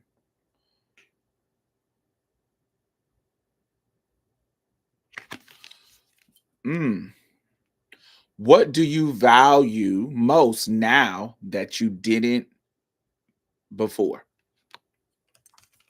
What do you value most now?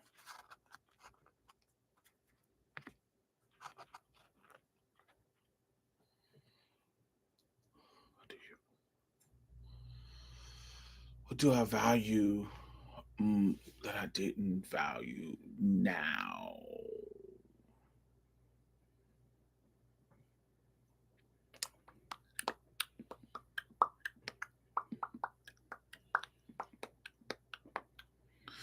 Boundaries. Boundaries. Boundaries. We was talking about DL men earlier, but DL men, friends, um, boundaries. Respect and boundaries. Like you have to, if I'm talking to you nicely and I'm caring about have you ever been in relationships with people and it feels like you're the only one walking on eggshells? Like they can bumble and stumble through how they talk to you any kind of way, how they compliment you, how they insult you, how they joke about you, how they do things to you. It seems like they just do it without any thought, whether no matter how disrespectful it is, how whatever the tea is, it seems like they can just kind of run through your china shop like a bull in a china shop. They can just run and just do whatever they want. They're not walking on eggshells. They're not trying to be tender with you. They're not caring about you at all, about how they engage with you. It's really, really like no tenderness, no care. They just fumbling around, just doing whatever they want to do when it comes to your feelings, when it comes to how they're talking to you, when it comes to how they're handling your time, when it comes to how they're handling your stuff that they borrowed, when it comes to how they ask you for your money, to borrow money from you, whatever it is, it's no kind of eggshells when it comes to you. But when it's time for you to be in need, you worried about, oh, I don't know if I should ask them that, or I should ask them for this, or I don't know if I should ask them to help me move, or I don't know. Um, how can I tell them that I don't really, um, uh, they're asking me, do I like their hair? How can I say what I want to say to them in a nicer way than, "Ooh, I don't like that hair on you." How can I say it in a nicer way? But when it's time to tell me something bad about me, baby, they don't worry about it being in a nicer way. They just say it. Um, it's like it feels like I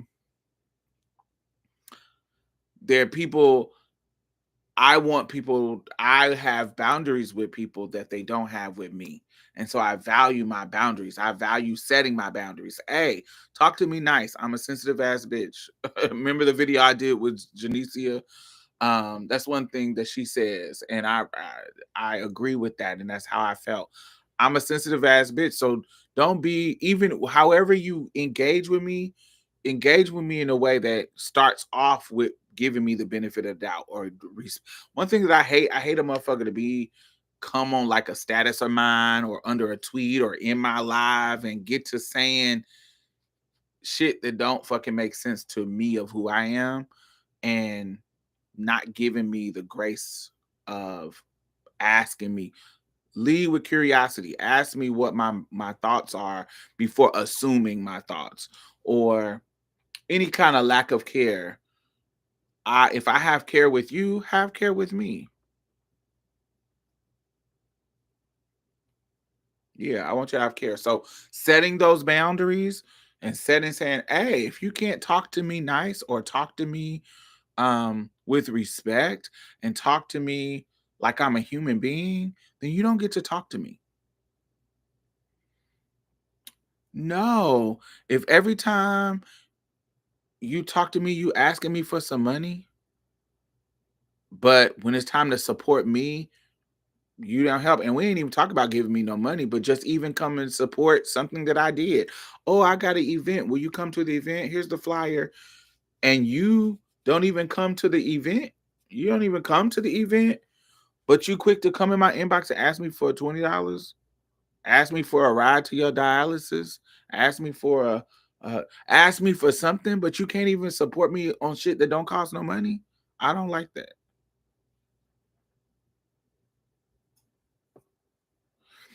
Or if I see that you aren't treating people that I love well, then your access to me diminish. Mhm. Yeah, like you do you know I care about this person? There was this video of this girl recently that I watched.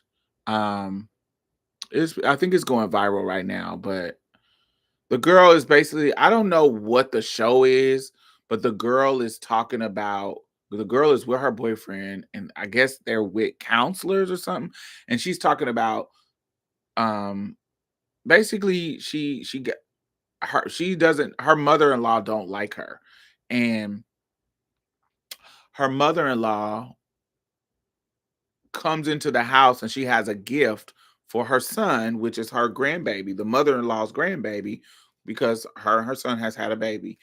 But her oldest child, her other son, who is not the son of this man, which makes him not the grandson of the grandmother, she doesn't have a gift for that grandmother. I mean, she doesn't have a gift for that baby as well. And so the mother was like, "Oh, well, I don't want you to give your grandson a gift and then my other son doesn't have a gift because, you know, I don't want let me figure out how to present the gift in a way to where my other son has one too." You get what I'm saying? And just so I'm not so my kids don't have a feeling of neglect. I'm not saying don't give your grandson a gift, um, but don't give your grandson a gift. But I need to figure out as the mom how I can present this gift to where the other one doesn't feel deficient. And I understood that. But the mother had some rude ass the way the mother was acting was like, "Oh, I don't care about that. Like, I don't this is my grandson. That's your son. The other one is yours. This is my grandson." And so the mother popped the mother, like fought her because of the scenario. Now, while I understand the mother's position, if I was the dude, we couldn't be together because you can cuss my mama out. I don't want you to cuss my mama out. But if my mama is doing something to you, now if my mama hits you, that's a difference. But if my mama is doing something disrespectful to you, I expect you to cuss her out. I expect you to say something to her. I'm never somebody that feels like you can't say something to my mom. But for you to actually fight my mother, that crosses a line that I will never get past. For you to not have enough now, it's different if my mother hits you. That's a whole different thing. Because self-defense is self-defense. I can't fault you for that. But for you to pop my mother and my mother hasn't hit you, you don't have enough respect for me that you would fight my mom.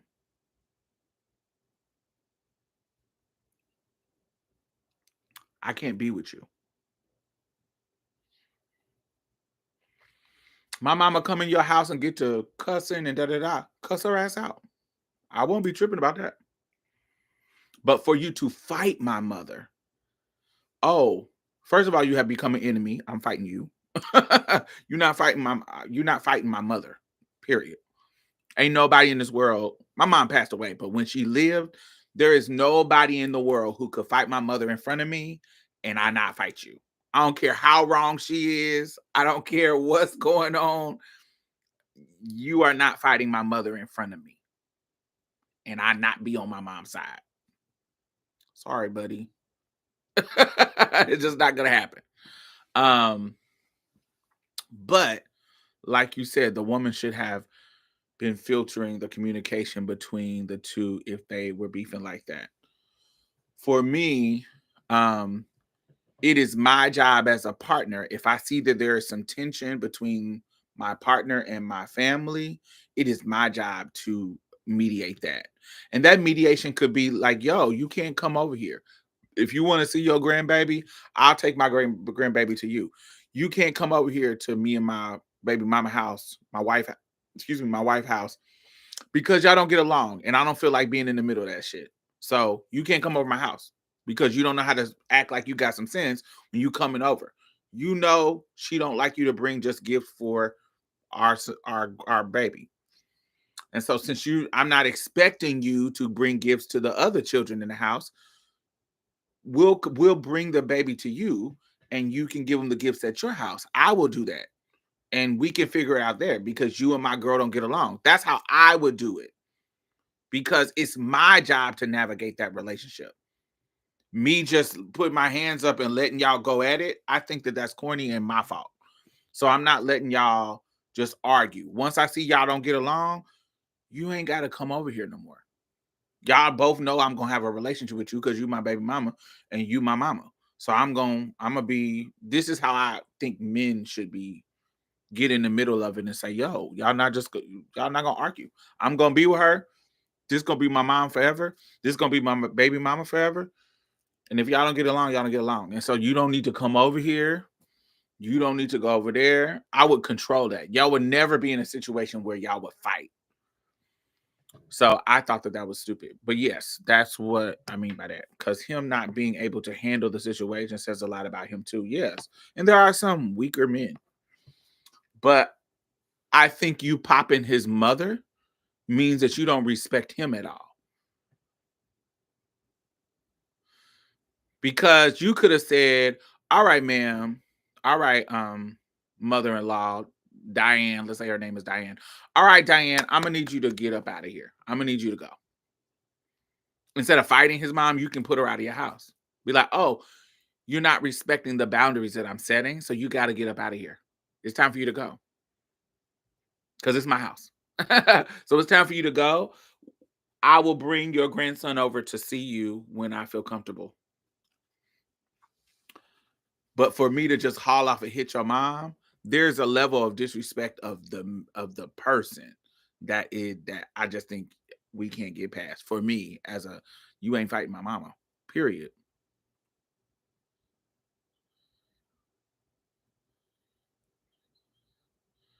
Right.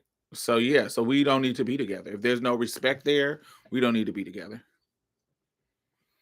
All right. So next card, W- one or three, one or three, one or three. One or three, one or three, one or three, one or three, one or three, one or three, one or three, three. All right, we got 2 votes for three. So three is if we could go anywhere at any time, what would you want to show me? Oh, I want to hear this from y'all. If we could go anywhere, anytime, what would you want to show me? Oh, wow. So, in the context of y'all, if we could go anywhere, anytime,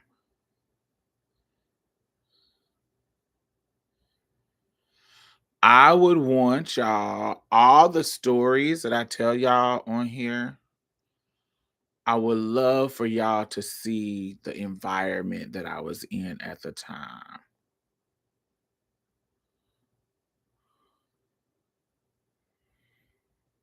Like to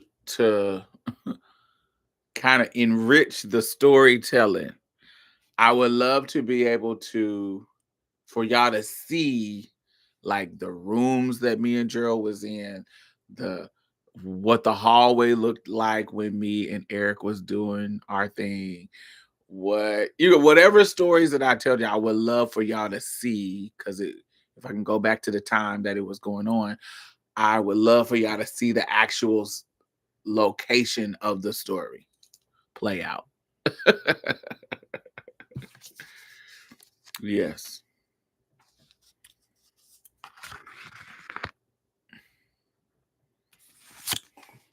The aliens are real. Pre-colonization queer communities. Those would be dope. All right, so last card in this round. Tell me about the first time you knew who you really were. Ha ha ha ha ha ha. Ha.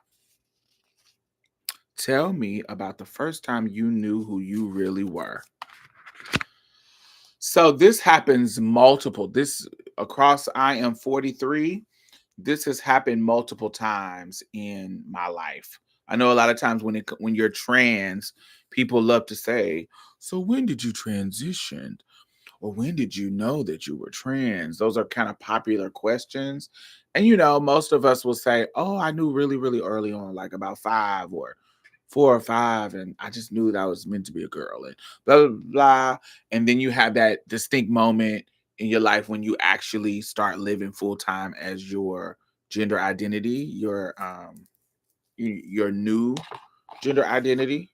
And usually those are key moments in people's lives that they remember.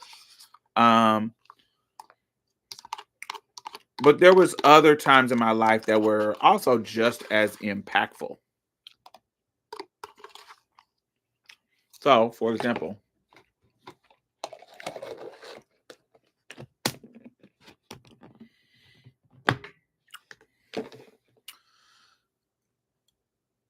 there are some moments where my integrity was tested, and it was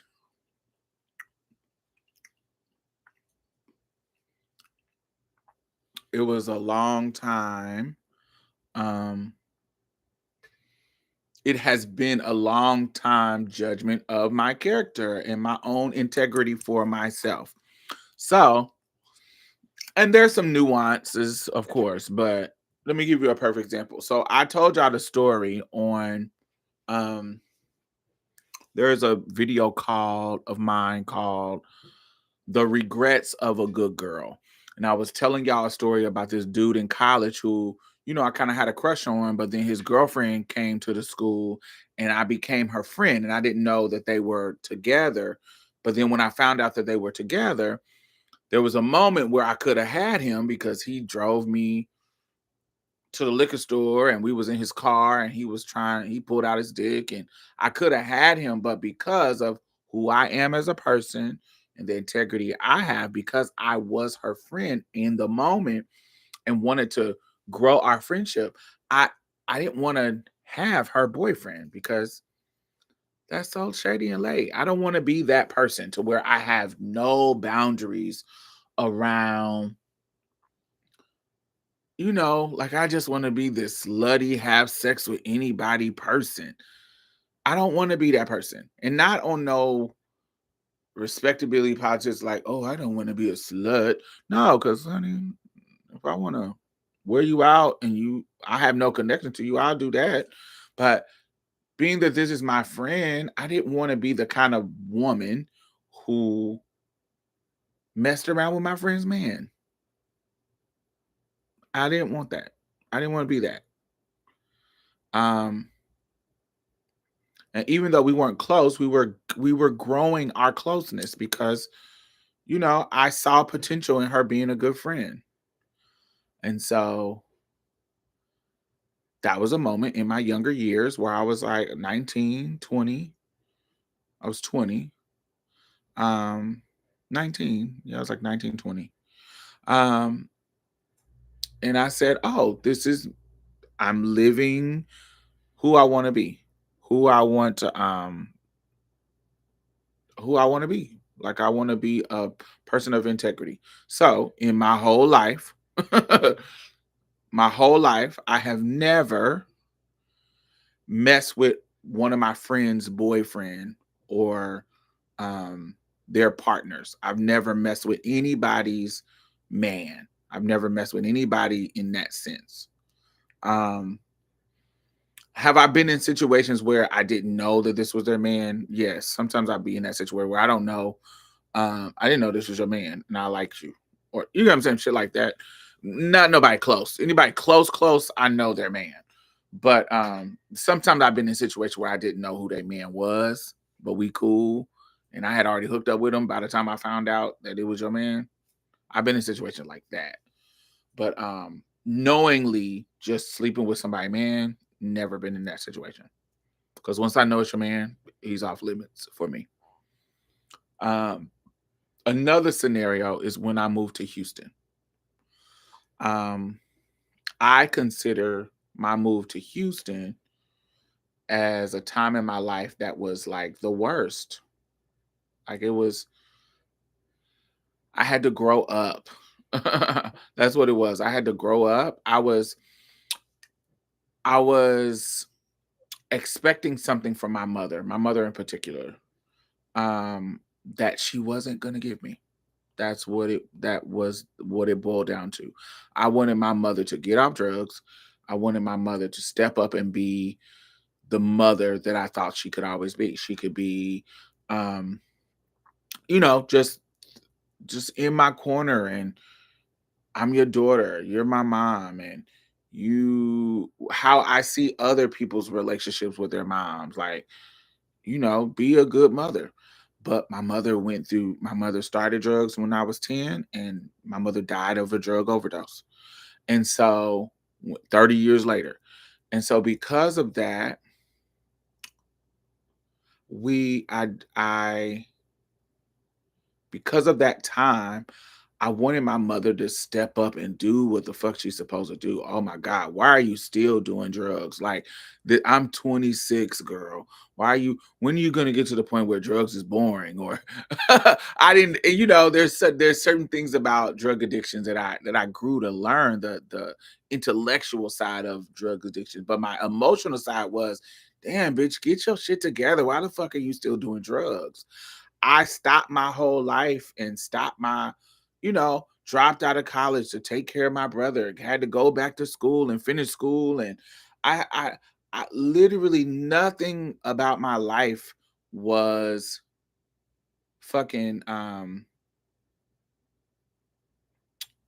was a silver spoon. Like you didn't set me up for my adulthood, for anything about my adulthood to be easy like parents are supposed to do. Like parents are giving them cars, people are helping them get a driver's license. Even if they can't afford a car, they're helping them get a driver's license. They're setting their kids up for success. You didn't do nothing to help me, to set me up for success like a parent should. You owe me something. I felt like my mother owed me something. And so when I hit 26 and my mother relapsed, and I was 26. And so there's something in my brain that said, bitch, you 26. Like, you grown. Whatever you expect her to give you, you're not getting it. So how you gonna go through life expecting her to give you something and keep making yourself vulnerable? Grow up. Grow up, get on your own 2 feet, and have a normal relationship with your mama, not where you think she needs to do something for you to help you out, because you're not getting that. So what you gonna do? She's a drug addict. She's not gonna change. If she was gonna change, she would have changed by now. So what are you gonna do? Grow the hell up.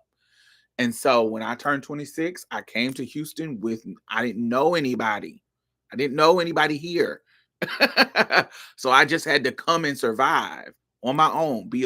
Put your big girl panties on and figure out how to make this city work for you. And I did. And so that was a moment when I realized who I was. That was the question. The question was, tell me about the first time you knew who you really were. And so that wasn't the first time, but that was one in a moment in my life where I said, you grown. You can't depend on nobody in this world but you.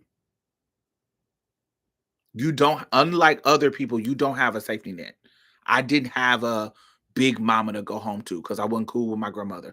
I didn't have a mother that was responsible enough to where if I fell down, I could go stay with my mom. My mom was coming to stay with me when she was homeless.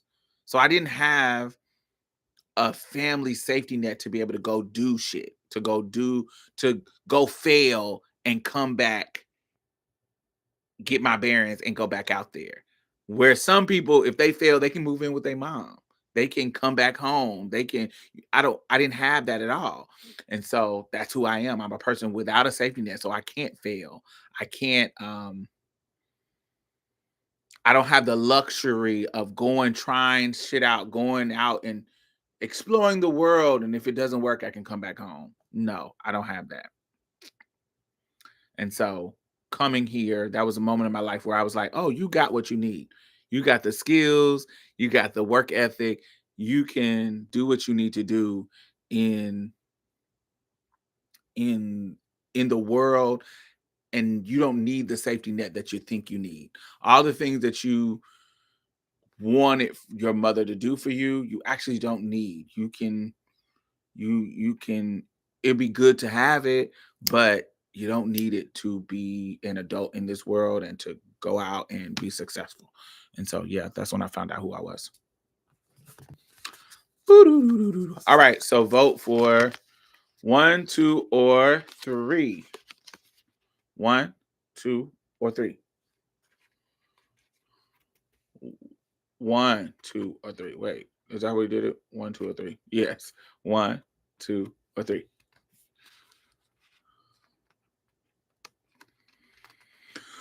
First time at 5, second time at 19, both finding language to describe myself that closer to the language that I had been given. All right, we are voting for me to answer and you all to answer. Hey, Dark Sale, how are you? Um, yeah. So we have one vote for one, two votes for one. All right. All right, so this is 2 and 3.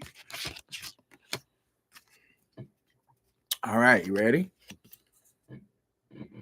If I were to really know you, who you are, what would you want me to know about you? Y'all answer that. If I were to really know who you are, what would you want me to know about you? I think what I said earlier, I'm a sensitive ass bitch. So talk to me nice. I'm way more sensitive than people think that I am because I am a strong individual that is opinionated and um but I am way more sensitive than people think I am because of that. Because I'm a strong, open individual, people think that I'm stronger than what I actually am, but I'm a very sensitive ass bitch. Period. All right. Oh, 2 or 3. And make sure y'all answer. But make sure y'all vote. 2 or 3, 2 or 3, 2 or 3. I mean, yeah, 2 or 3. 2 or 3. 2 or 3.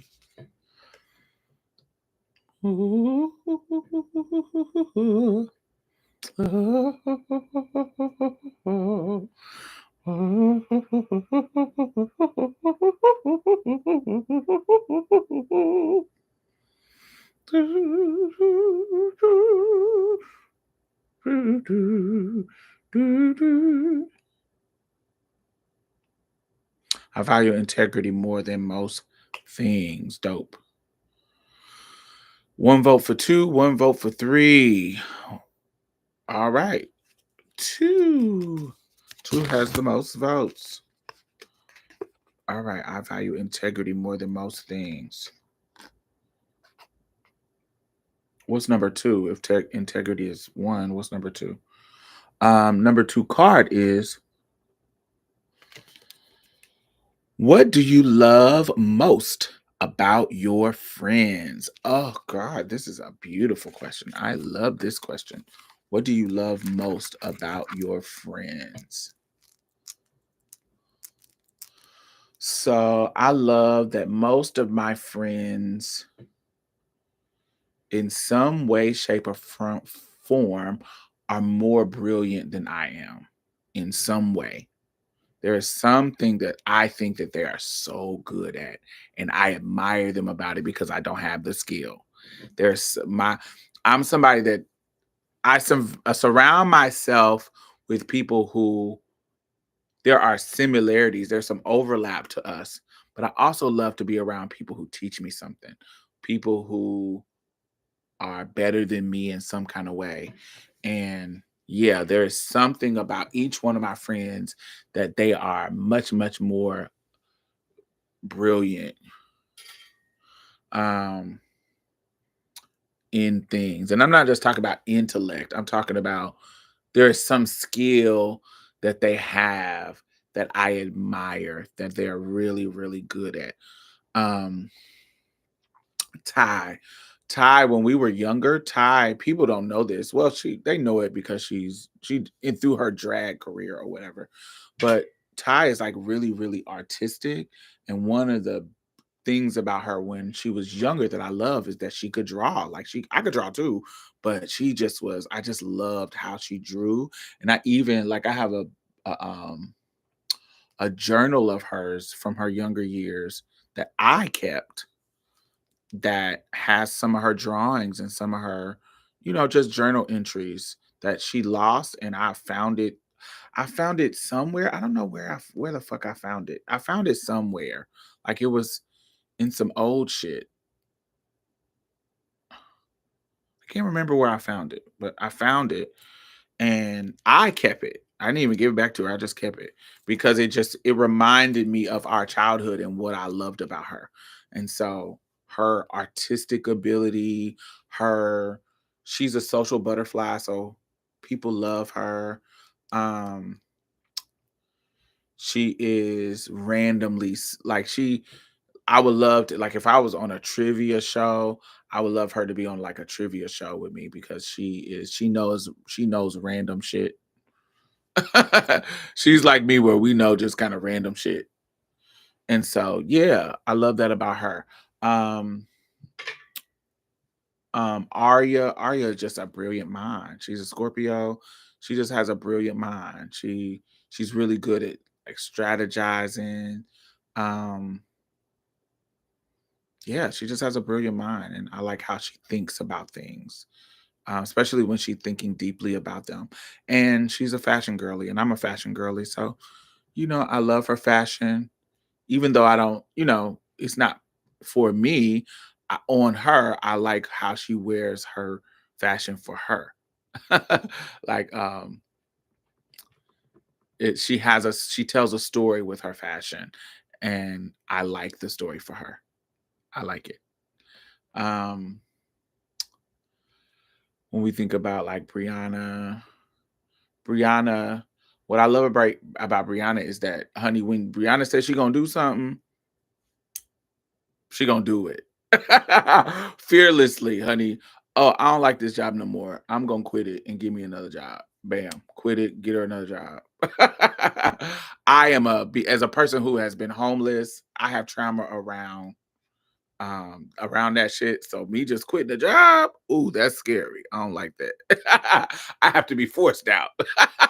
Me quitting the job is not gonna happen because it's just something about it that how can I do both my new job and this job? I don't know. It's just something about the trauma of being homeless that and fired 3 times for being trans that just makes me wary when it comes to jobs. but also her leaving Baltimore and going to Chicago, going to DePaul University and becoming a lawyer just to say, fuck it, bitch, I'm about to go to law school. I was so proud of her. So proud of her. And just that kind of drive to be able to go and do your shit. I just love it. I love it. And I don't want to say that I don't have that skill too, but because I know my fears and know how hard it is for me to that I'm always going through fear, it feels like she's not going through fear. It feels like she's just fearless and just going. She may say something different, but she um she just seems like she's fearlessly going. Um I have two cisgender homegirls. They've been on the show, Queen and Janicia. What I love about Janicia is she's sensitive. She's a sensitive girl, woman. Um, and she is unapologetic about it. She is queer in every way but sex. um, she's just she has a unique womanhood, and she gives me the permission to also have a unique womanhood. And so her yeah, her gender identity informs mine in a way that says there are different types of women out here and there's some uniques this. Um and yeah, it's dope. Any info on the podcast coming back? What podcast? T with Queen and J?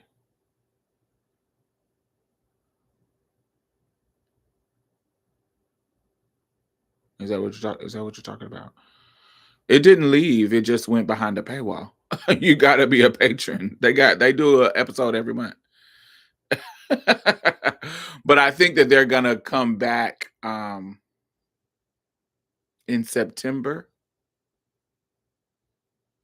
Yeah, they still post monthly on their Patreon. But I think they're gonna come back um and do free episodes in September this month coming up. I think. I'm not 100% sure, but I think. I think that's what they said in their last behind the paywall episode that they're pre- preparing a rebrand and a relaunch to the public outside of their Patreon. But yes, they have been making episodes. I think they slowed down in 2020 because Jay's sister passed away, and so life got real heavy. So yeah, Queen. What I love about Queen is unapologetically black. She is really, really honest and direct about her opinions and her boundaries, and seeing how she navigates her own boundaries give me courage to navigate my boundaries that way. Um Brianna McCree, I just like her sensitivity too. Brianna is sensitive and direct, and you don't have to wonder what Brianna thinks, Brianna McCree.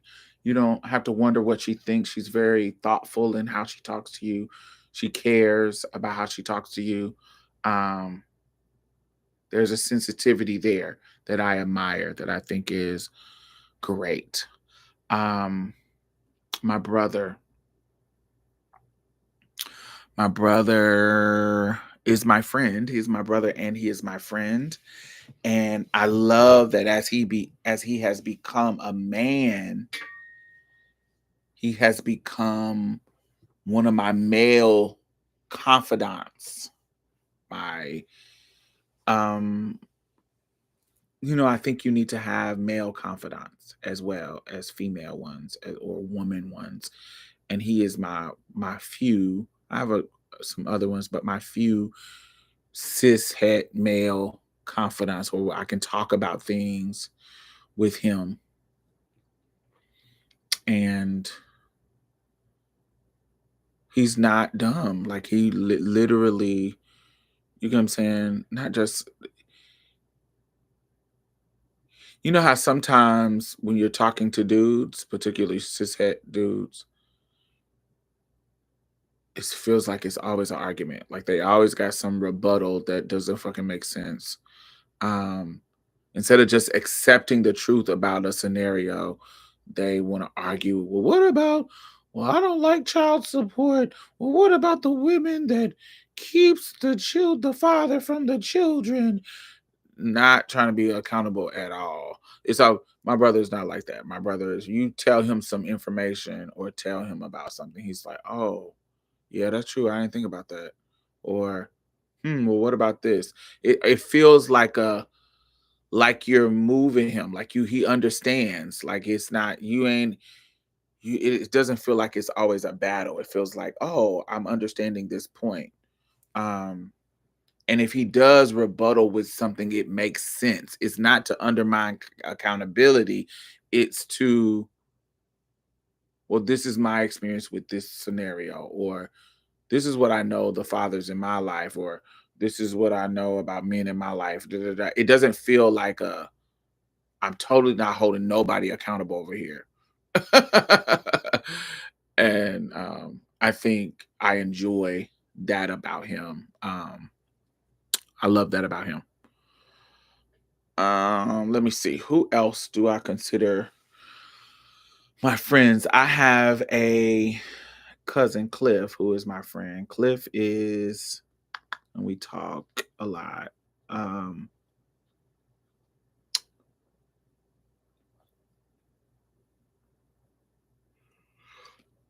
Cliff is sweet. Like, why do I like, what do I love about Cliff? What I love about Cliff is over the years that we have been friends,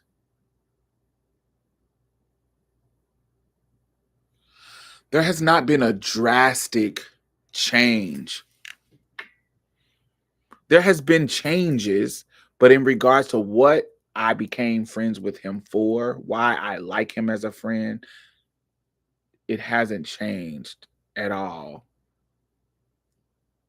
Like, he has been honest, he has been direct, he has been a good communicator, he is a caring person. And from the time we were teenagers to now that we are middle-aged adults, that has always been his consistent being. He didn't have to mature and become something else. There's a lot of my friends, especially the ones that I know when I was younger, that they had to mature into the person that they are now, the good person or responsible person, or you know what I'm saying, likable person. Whereas Cliff, there's a consistency about him um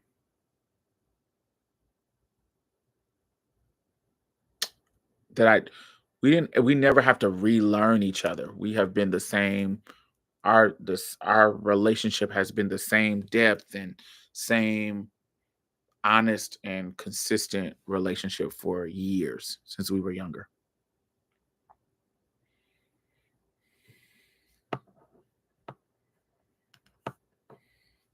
All right, so let's do this one. Hello, Verilyn. Yes, I am up early. I'm about to be on here for about 30 more minutes. I'm gonna do one more round. What do you think your dynamic with your family is teaching you right now? What do you think your dynamic with your family is teaching you right now? What is your answer? So, the dynamic with my family is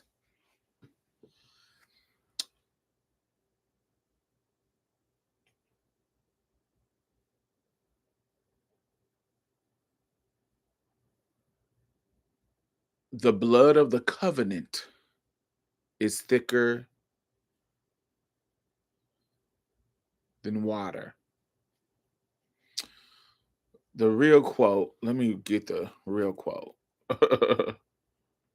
Because you know how people think that the saying is the blood is thicker than water? The quote is the blood of the covenant is the blood of the covenant is thicker than the water of the womb. That's the real quote. But people misunderstand it and have been misquoting it, saying the blood is thicker than water, meaning that your family is more important than somebody who's not your family. But that's actually not the quote. The quote is the blood of the covenant is thicker than the water of the womb. Um, um, which means which means that your chosen bonds are more significant than the bonds of family. Um,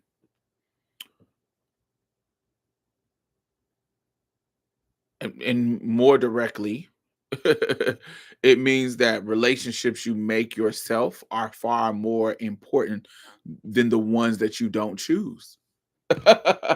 And I think that the people who are my family are my chosen family. Whether we're blood relatives or not, my chosen family, the people who are important, who are my friends, who I care about, who are my cousins, who are my brothers, who are my sisters, who are my aunts, my chosen family.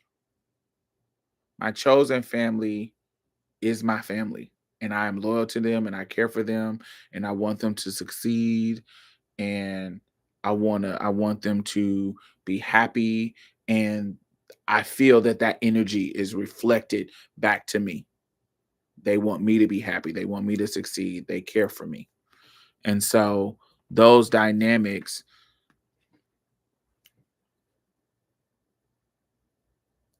I think that's the dynamic. And that answers that question. That's the dynamic. Is that we care and love each other and it ain't got nothing to do with being blood relatives or not. All right, this is the last round. Then I'm taking my ass to sleep because it's almost 4 in the morning. All right, so one, two, or three. Vote one, two, or three. Let me read what Saint C says. Peace, y'all. I think the lesson is that family isn't divinely ordered to love you. I believe family is assigned to your ascension, not always for your comfort or benefit. I don't know had a hard time with that one. Mm. Mhm, mhm, mhm. For me, stop waiting on them people. They're unlikely to change. Mm, that's a good lesson. All right, so vote one, two, wait, one, two, or three. Wait. What was I doing to do this direction? One, two, or three. Yeah. One, two, or three. All right. And make sure y'all thumbs up if y'all are just coming in watching. All right. One, two, or three. Pick number three. All right. So we got number three. We got one vote for number three. One vote for number three. One vote for number three. One vote for number three. Um, two votes for number three. All right. So this is all right. So everybody said three. Ooh. All right.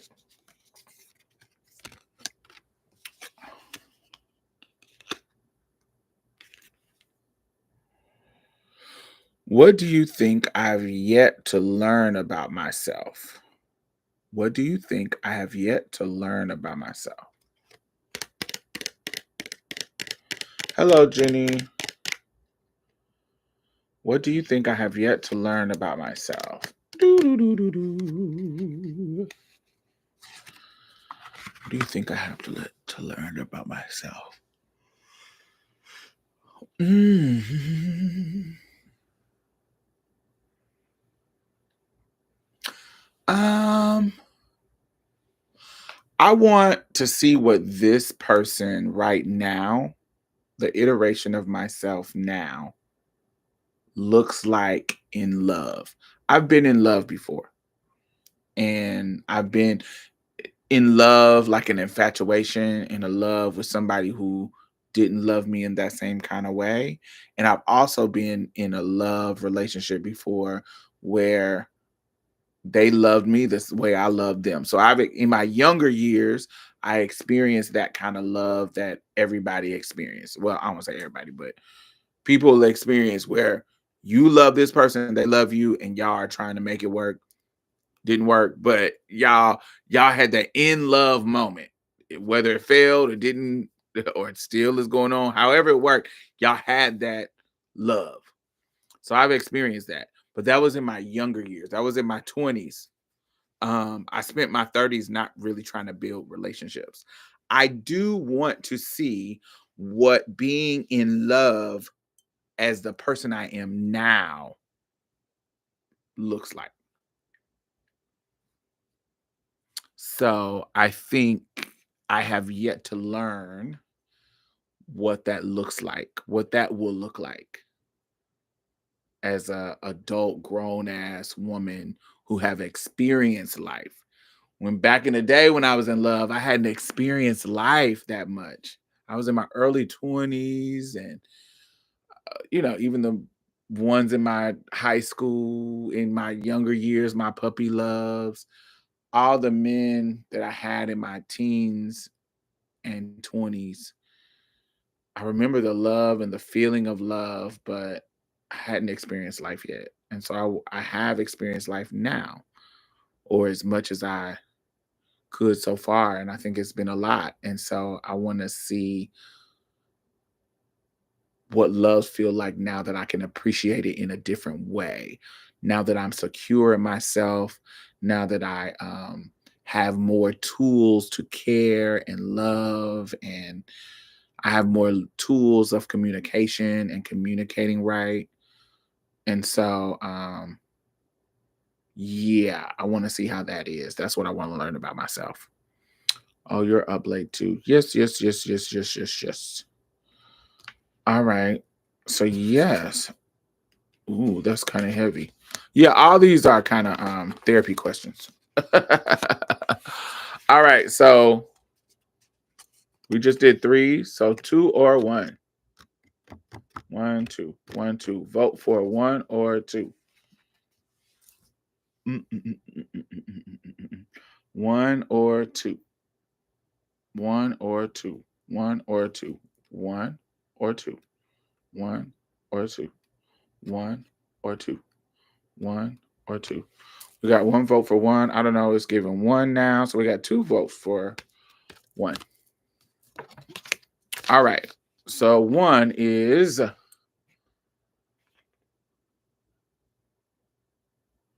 this is a good question. This is hard. These are very self reflective questions. What is your greatest strength and biggest weakness, and how are they related? This is a very hard question. This is what is your greatest strength?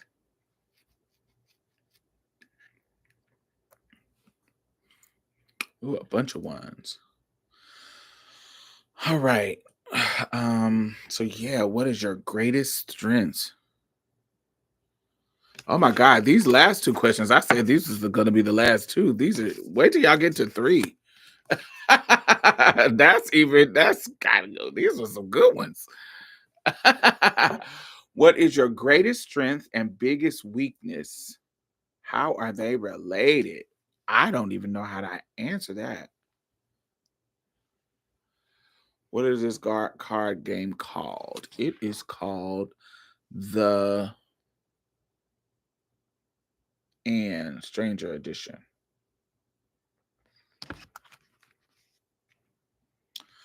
Um, my greatest strength.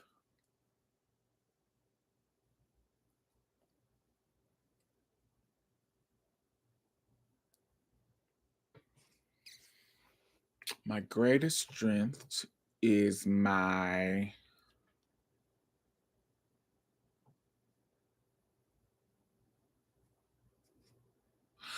I think my greatest strength is my integrity and loyalty to people that I love.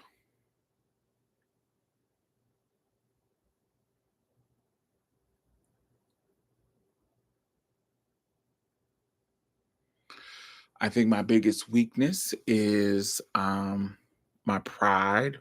I'm very prideful. And so I'm not very vulnerable. I'm not really good at asking people for help. I'm not really good at putting myself in a position where people can help me. And we talked about this earlier. Um, and how they are related is we talked about it earlier, where I sometimes I have boundaries where sometimes I'm really, really good at stepping up to the plate for my friends, but I'm really, really not really good at allowing my friends to step up to the plate for me. And so because of that, sometimes my relationships um are one-sided or and I'm the type of person that it, it'll build up.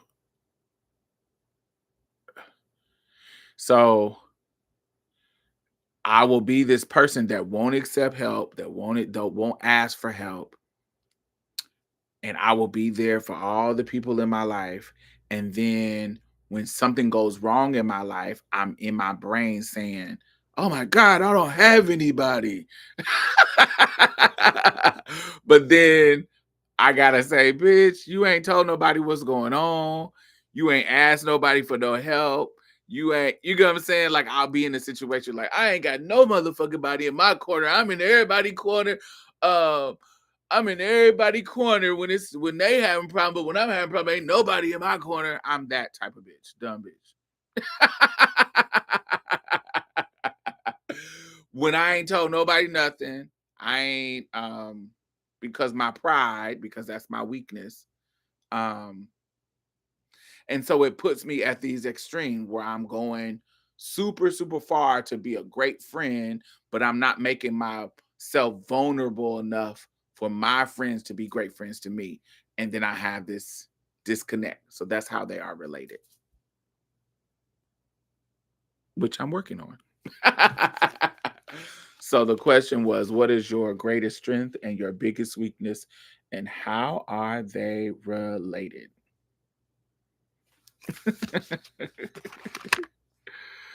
All right. All right. You ready for the last one? This is the last one. This is so me too, Diamond. See, this is why these questions are so good. It makes you self reflect, it makes you really be like, what's your issues, bitch? And it's good to have it with friends because y'all can talk about it.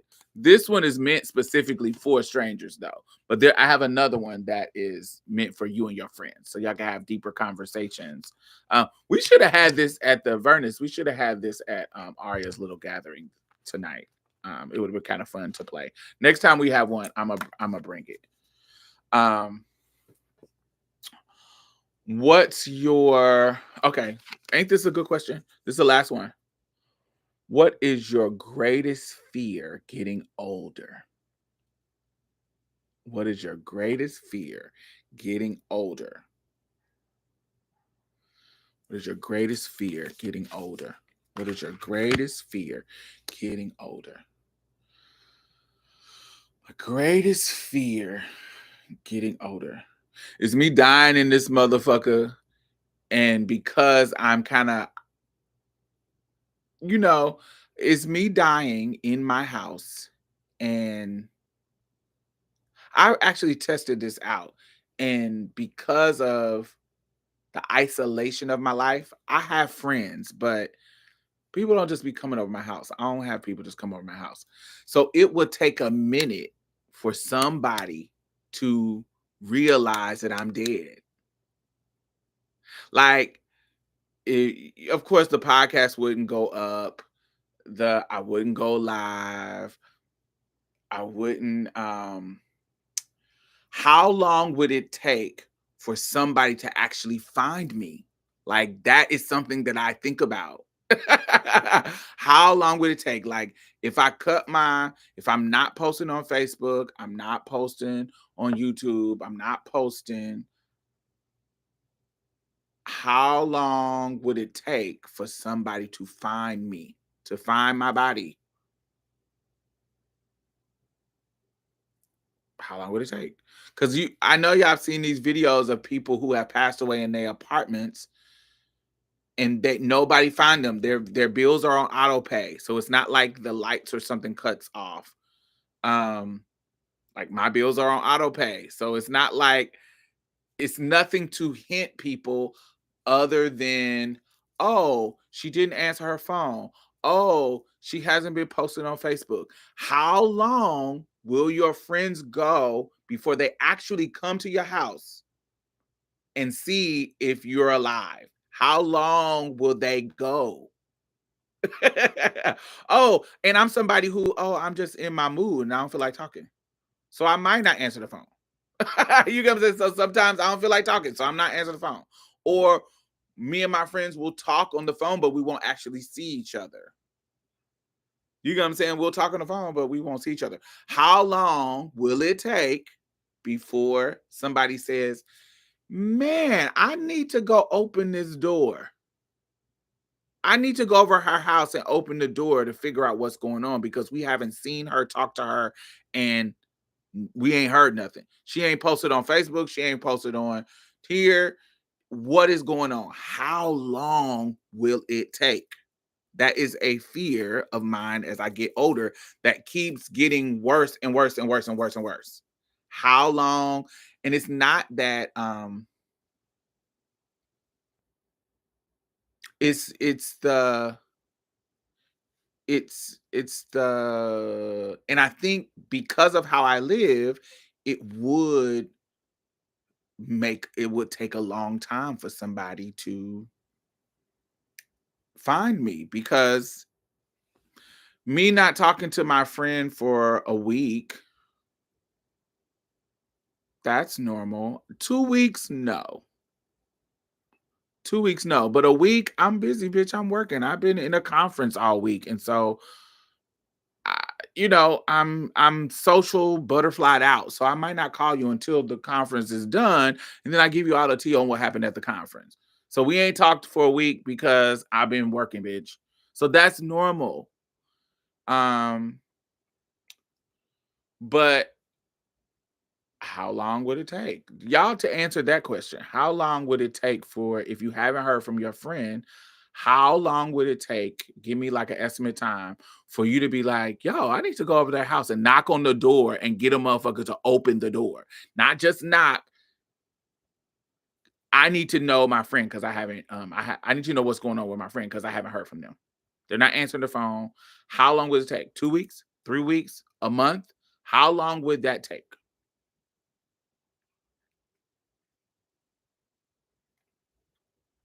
5 days is a short amount of time, but that's good for your friend.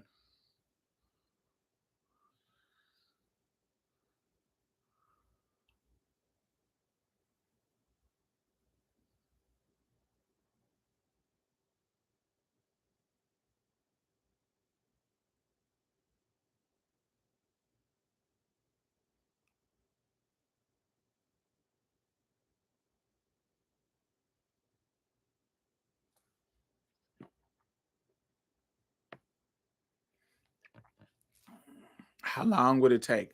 I don't know. And I tested it out though. I tested it out on purpose. Maybe like it was pre-COVID. I think I did it in 2018 or 19. and I didn't answer my phone, and I didn't post.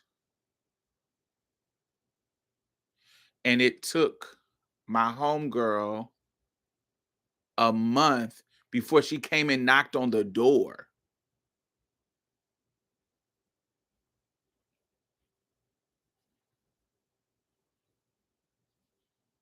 It took a month.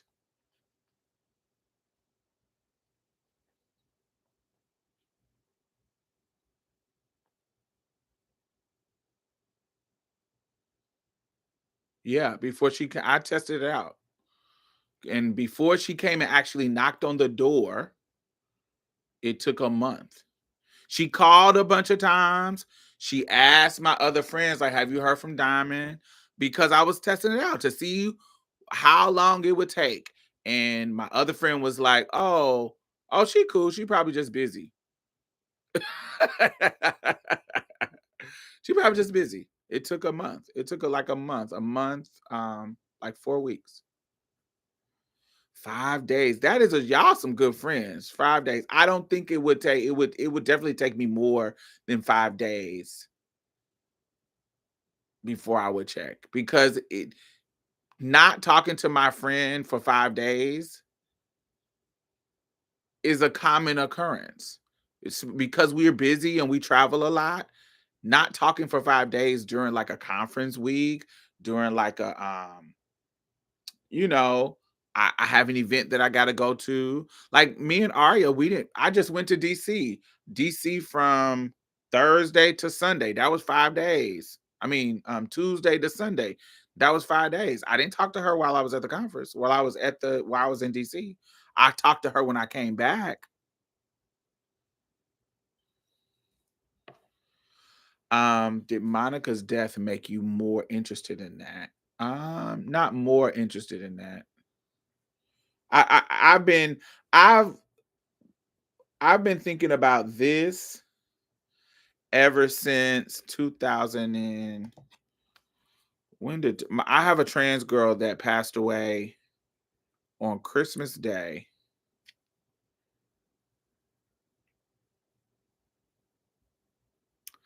Tasia Elzy.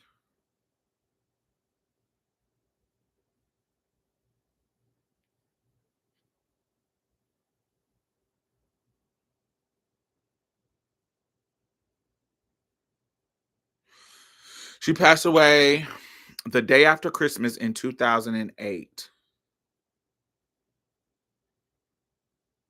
And this is my friend from Indianapolis. Um, here she go. So Tasia Elder, she from Indianapolis, and when I lived in Indianapolis, we was cool. Um, and let me read the story. So Tasia and her boyfriend Michael were both shot dead in their home by Christopher Cowell. They were on this show. This her story was shown on this show called The Shift. And what happened was Tasia was the type of girl who lived a very we didn't have the language for it at the time. Um, but a very polyandrous life. Like she always had a boyfriend, a couple of boyfriends that lived in the house with her. She sold drugs, so she always had cars and nice shit in her house and um a nice house. Um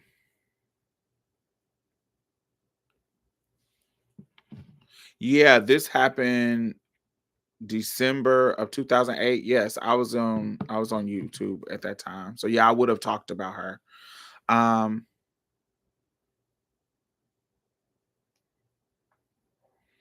um yeah, but anyway, so she always had guy friends and there always was kind of like multiple boyfriends in the house that she was dealing with. So she started dealing with this guy named Christopher and he was And they range in age, like, they could be her age, they could be in their 20s, they could be in, you know what I'm saying? It just depends, like, 'cause she was 34, so they could be her age or they could be somewhere in their 20s. So somewhere around in their 20s or in her age brackets. And so she's always been like that. She always had niggas, fine ass niggas and cool niggas and um she always had niggas around. And so apparently one of these niggas thought that it was thought that he could rob her because he was staying with her and they built a relationship and she had another boyfriend. They were all living in the same house together. And she was telling him that if he wanted to live in the house with them, then he needed to get a job and contribute to the household. So it was very a polyandrous kind of relationship situation. And he didn't get his shit together. He wasn't getting his shit together. So she was like, "Oh, you gotta go back to your people. You can't stay in this house and you ain't contributing to the house." And so he called himself robbing her. And from what he said to the cops on the TV show, he thought that if he had a gun and he went in there to rob them, that she just would give up the money. But that's not what happened. They had some fight in them and he had to shoot him. And so he shot her and her other boyfriend, Mike, and left them in the house dead. And he took the money and the car and drove back to his hometown of Fort Wayne, Indiana. Now, his girlfriend saw that he had a new car and then saw the news of Taja's death on the news and the car that was missing. And his girlfriend, his baby mama, actually snitched on him to the police, and the police caught him. So anyway, but what was interesting about Taja's death is that she wasn't cool with her family at the time. They buried her as a boy. Um, but she wasn't cool with her family. So only people that she had in her life was these niggas. And it was very clear that the niggas in her life really only fucked with her because she was a stable place to stay, and they probably liked her too. She wasn't ugly. She was a stable place to stay, and she had everything that you, as a man, everything that you would want in the house. She was very pick me in that way, where she got all the video game system. Her house was a playground for boys. Like it just was. The men in her life loved. They had the game, they got fly clothes, they got a roof over their head, nice stuff. She treat them like the man of the house, even though when it get down to it, she's the leader. She just kind of like that. And so when she's dead in this house, she doesn't have a system around her to find her. So she's literally dead in the house with her dogs. And she's dead for so long in the house with her dogs that her dogs eat her face off. So when the police find her, the dogs who are there, who don't have nobody in there to feed them, they start eating on the decomposing bodies. And so that was in 2008. And so I started thinking about that shit in 2008. When that happened to my friend, I was like, yo, like, how long would it take before somebody finds me in this motherfucker if I have a heart attack? If some trade come over here and kill me, or you know, I don't know. If something happened where I die in my apartment, how would how long would it take? And so I tell my you know, I test it out. I don't post on Facebook. I don't upload. I don't do anything. I just wait and see. And it took 4 weeks before she actually came and knocked on the door. And who knows how long it would have took if I didn't actually open the door. Imagine if I was really dead and she came and knocked. How long would it take? What would she do? Would she just come knock on the door and then go back home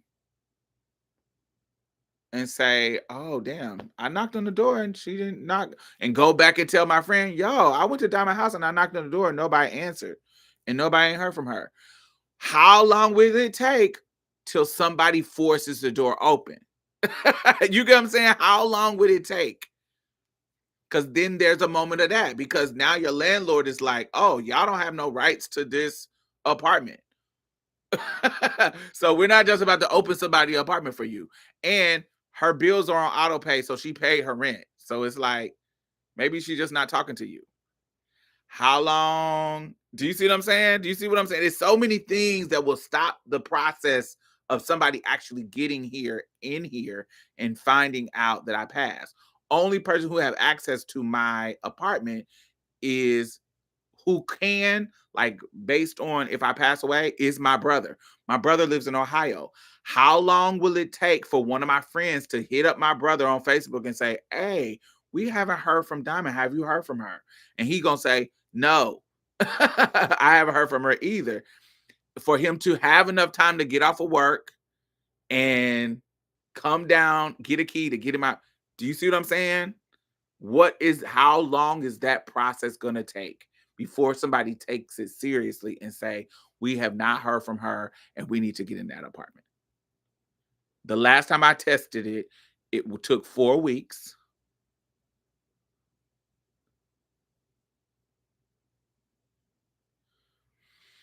And here in UK, an older couple had no family, weren't found for 2 years. There's another one in UK where she wasn't found for years and years and years and years in her apartment, more than 2 years. And it was because her bills were on auto pay and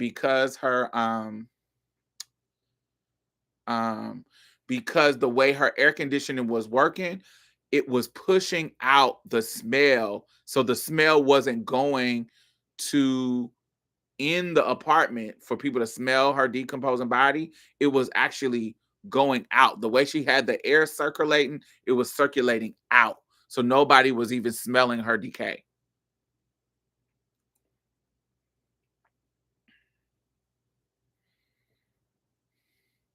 But yes, I think about that because she came and knocked on the door and I did answer the door, but that took 4 weeks. If I didn't answer the door, great. How long would it take after that 4 weeks she actually before somebody actually did something? Before somebody actually said, "Yo, we haven't talked to Diamond in a month. This is abnormal. What is happening?" So as I get older, I worry about that. That happened often here in Florida. As long as electricity bill is paid, nobody notices unless they live above someone and melt through the floor. Yes, that was, and I live on the first floor.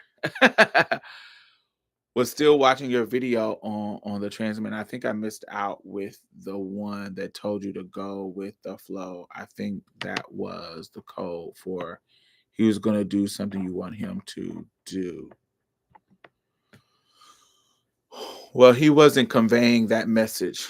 Maybe, but he wasn't conveying the message. So yes, as I get older, that is a fear about dying. Another fear is I don't want to be a burden to my brother. And so if I get disabled as I get older, where am I going to stay? And I don't have um children, of course. But I don't want to be a burden to my brother.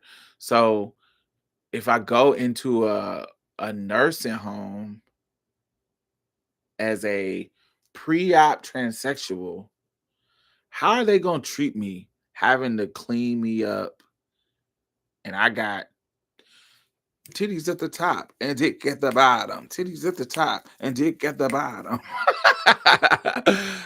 I tell you up front, so it won't be a fucking problem. How am I gonna be treated in a nursing home? That I worry about that. Like, trans people are getting older and living longer lives. And if I'm in a nursing home, this motherfucker's gonna be taking pictures and putting it embarrassing me and putting it um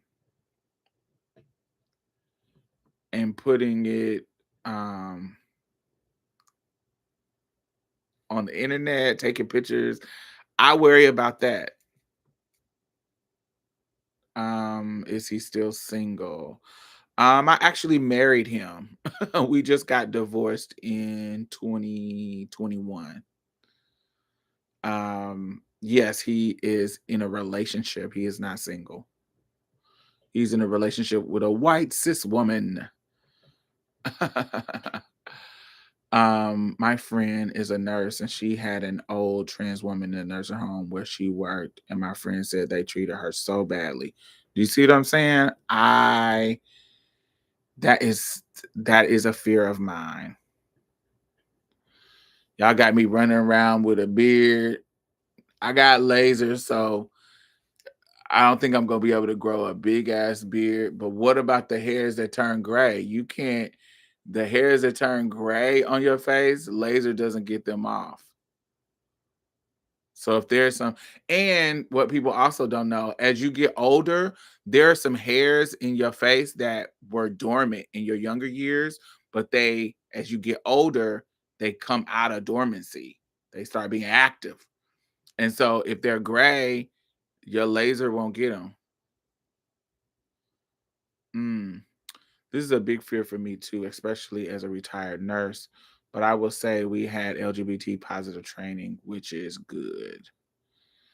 Yeah, so I do worry about that. Now, my brother probably be like, "Bitch, you're right. You gonna stay with us in our house,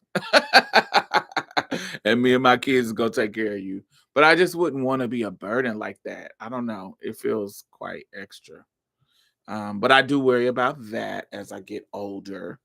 Um, I don't ever have feelings of loneliness. When it comes to being alone, I'm technically alone. Like I don't have a partner, but I don't ever feel lonely because I have good friends. If I want to get my freak on, I can get my freak on. But I never feel like, oh, I'm really lonely. Oh, I wish I had somebody. I never feel like that.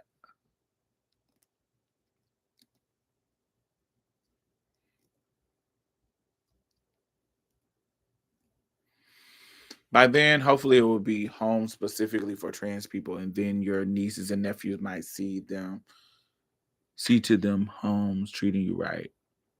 See that those homes treat you right. Maybe so. I don't know.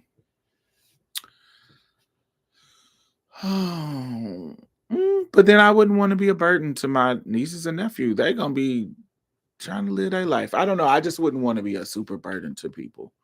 Um, yeah, that feels kind of extra. That feels kind of extra. That feels kind of extra. And I wouldn't like that. I wouldn't like it at all. But all right, y'all. It is 3 o'clock in the morning. No, 4 o'clock in the morning, 4:15. And I had a good time with y'all, but it's time to go sleep. I'm getting sleepy. So yeah, this is a good game. I think y'all, if y'all want a little card game that can get the conversation started, make sure y'all check this out. This one is the stranger version. I do have one that is a friend version. And I have one that they have three different versions. They have the version that's stranger, the version that is for friends, and there is a version that is for relationships for you and your partner to be able to do. So yeah, if y'all watching this late, thumbs up. Um, yeah. And I will see y'all later. It's 10:15 a.m. here. Oh, where are you at? Where's 10:15 a.m.? What part of the UK? What part is that? Plenty of people go. I can't see that. I hate that they put this fucking thing because it covers up the words and then they don't make it clear for you to see. So I don't know what it says. I'm it's plenty of people who, and I see GO, the elderly, because that's their ministry. Go see the elderly. Okay. Yeah, it pushes it up. Okay. There are plenty of people who go see the elderly because that's their ministry. But that's not everywhere. There's tons, especially men. That come on, North Ireland. Jenny, you need to tell me where I need to go because I want to visit Dublin. Is Dublin in North Ireland? I want to visit Ireland. That is a dream of mine. So you gotta tell me where I need to fly into so I can have fun in Ireland.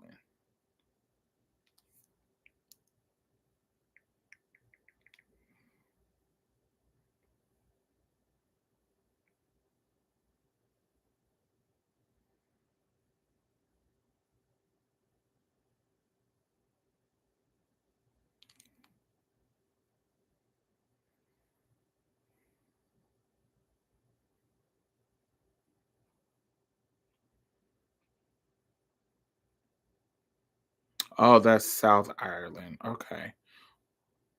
North Ireland is Belfast and Londonderry.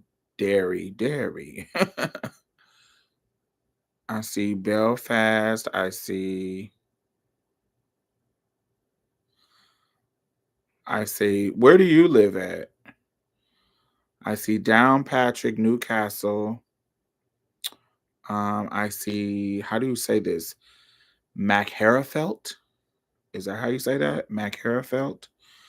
Ballymena. I see super, super north, Ballycastle. Um, the rate this country is going, we might not make it to see now.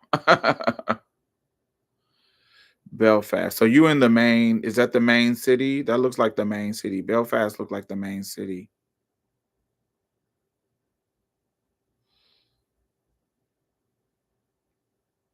Belfast, Lurgan. I don't see no Lurgan.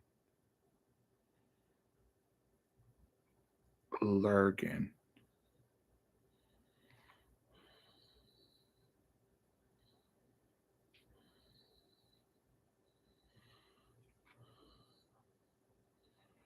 I don't see the Lurgan. I don't see Lurgan. Where's Lurgan at? Hmm. Lurgan. I do want to come to Ireland. I've been dreaming about coming to Ireland. I met this Irish black boy, and oh, his accent was so sexy on him, and he was so cute. When I worked at the airport, oh, I was like, oh, if these are the black boys in Ireland, I want to go to Ireland. I was like, I would be in love with him. Because I had never heard, I had never saw a black Ireland Irish person, and so when I hear him, to see his black face with that Irish voice, that Ireland accent, that Irish accent, it was like so amazing to me. Lurgan, Ireland. Let's see. Where's Lurgan?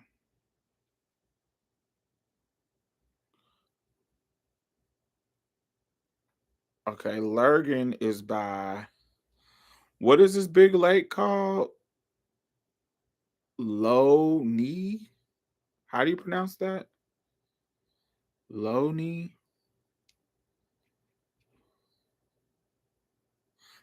Oxford Island National Reserve. Dairy Muscash. Dairy Muscash.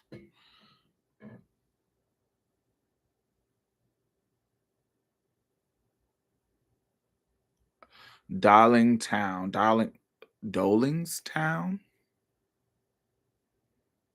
It looks like Rollings with an S. Um, Dolingstown. Is that how you say that? Oh, I would love to come here. I haven't heard about North Ireland. I've heard about Dublin, honey.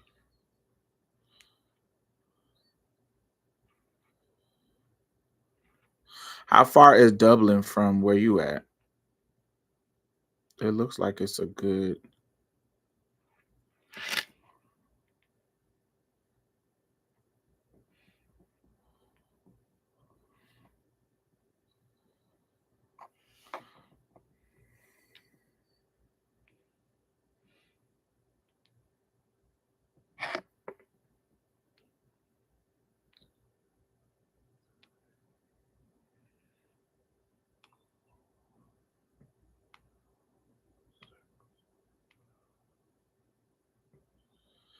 So you like about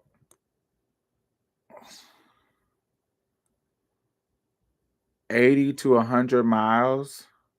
Yeah, I just calculated it with my fingers. So you like 80, I said 80 to 100 miles. So yeah, like 90 miles from Dublin. I just literally calculated with my fingers. Y- You know what's crazy? Y'all don't understand. Like European countries are so freaking small. Like when you look at how far they are, 90 miles, that ain't shit. Like in comparison to US locations, that ain't nothing. That's like a hour and a half ride. Um like so I want you to so Jenny, I want you to think about this. So how long it takes you to get to Dublin? So you saying that's 90 miles.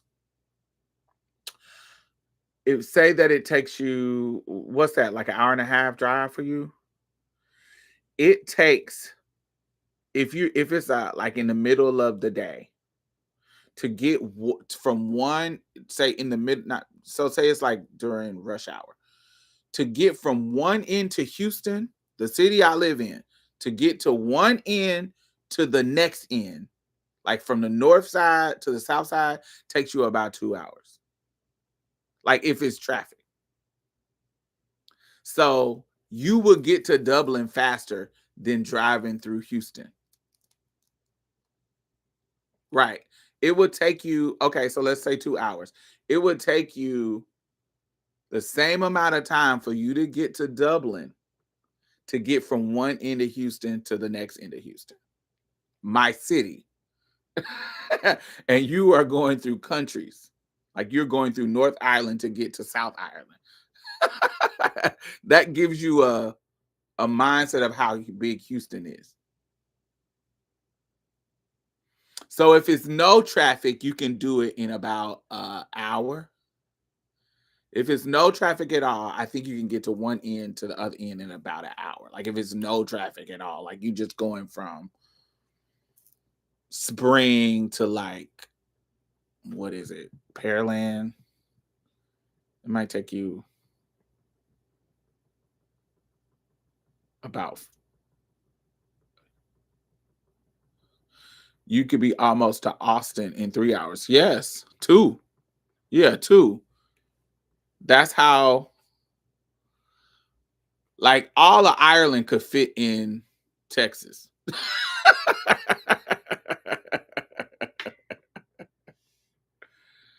Yeah, I feel like it take about if you going from Spring to like Pearland, 35 minutes. Oh, that's short.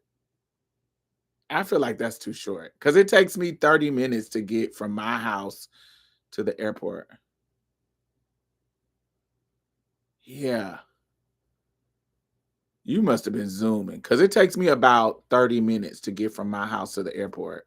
So I don't know. That's like double because it takes me 30 minutes to get to around 40 to get to Bush Airport, and it takes me about 30 to get to Hobby.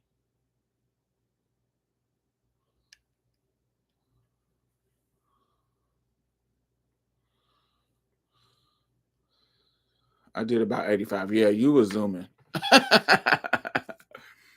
But that is always crazy when I think about how small the area of different places in Europe is compared to Dallas.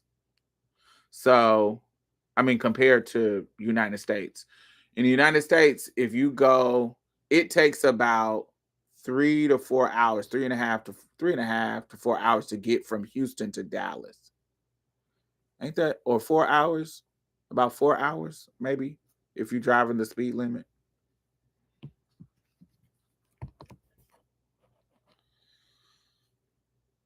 And that's in one state.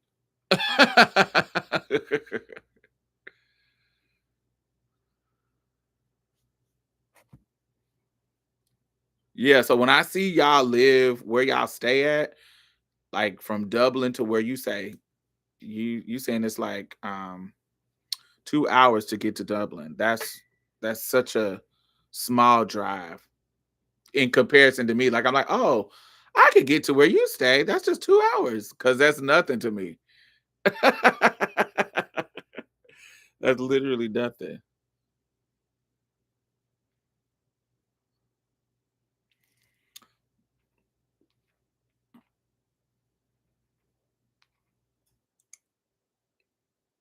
Let me see what is the percentage of Black people in North Ireland?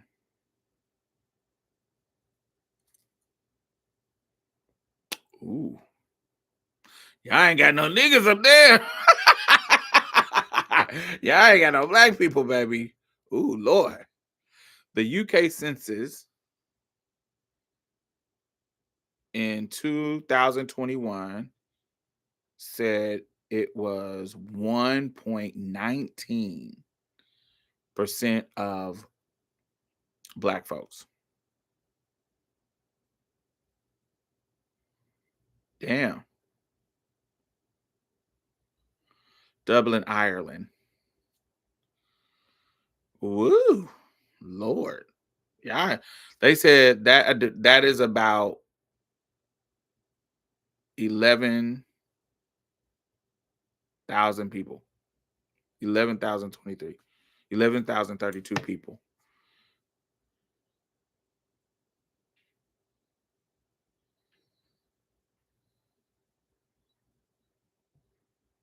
Wow. So I'm coming there to meet Black Irishmen, and baby, I won't meet none. I'm like, "Ooh, I need to meet sexy Black Irishmen. Yay." And I come down there, it's nothing but Lucky Charms. Ah, dang, that's disappointing. I came to see the handsome men. They say in the 2060 shows an increase in diversity compared to 2011. So 10 years later, when 1.8 of the population identified as belonging to an ethnic group, this is double in the 2021 figure, which is zero point 0.8. The increase is attributed to the influx of refugees from Africa and growing mixed race population. So in 2021, y'all was only 0.8% Black. Wow. I know Samantha Mumba. Oh, that's a back in the day. What was that, early 2000 or late 2010s? She came out like around the time that Rihanna first came out. Ponder Replay area, right?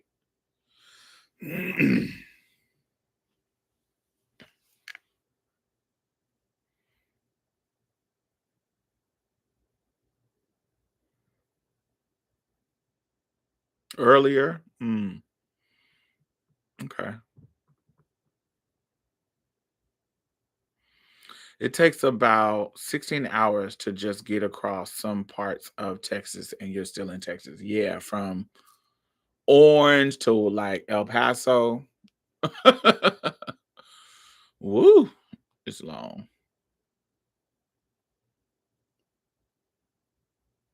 I feel like you can fit all of Europe, all of not Europe, all of the UK in Texas.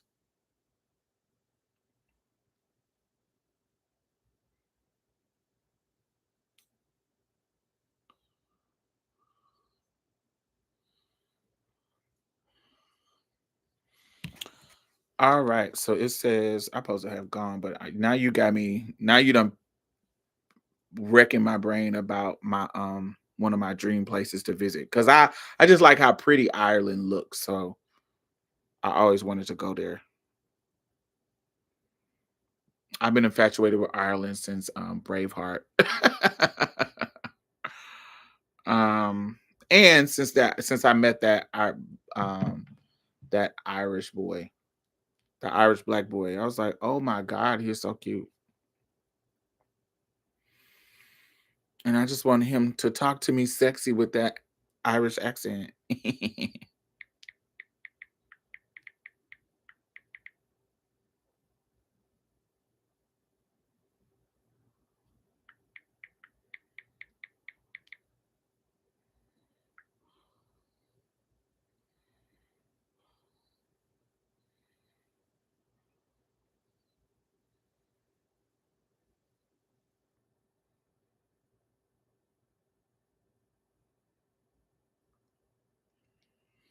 It is beautiful. Yeah. Let me see how much a ticket costs. I'm gonna have to come to the city because I know where you stay at, Jenny. It ain't no black folks in in Largan. What you called it? Largan? Lurgan. Lurgan. How you say it? How you phonically say that? I'm gonna have to go to Dublin. That's why I'm gonna have to where I find the most of the peoples.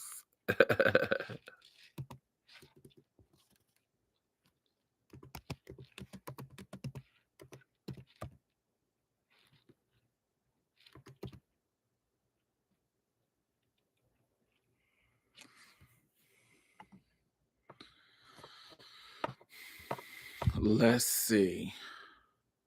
Oh, that's not bad. Yeah, that's not bad. That's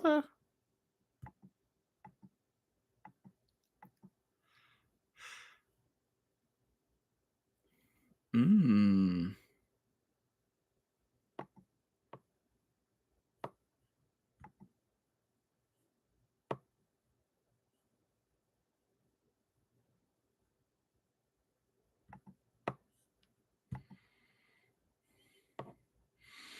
Oh, this is $700. That's cute. I can go to Dublin for my birthday. That's like the highest one is 7 on economy. The highest one and it's 11 hours. 11 hours on economy. I see a 15-hour one on Delta. That one's high. I'm not going to that one. Um 11 hours on United for $719. That's fire. Most flights go into Dublin. Yes. Yes, it's I see one for 619, but that one says 1 day and 6 hours. I'm not flying that shit. But it looks like the United one is one stop,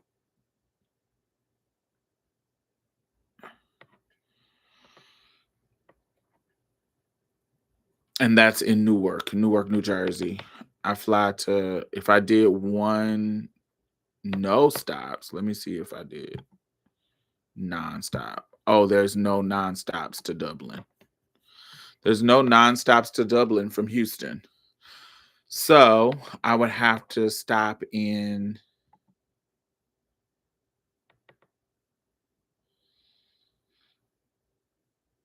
Dulles. So it's either Newark or Dulles. And the cost is $719. Yes.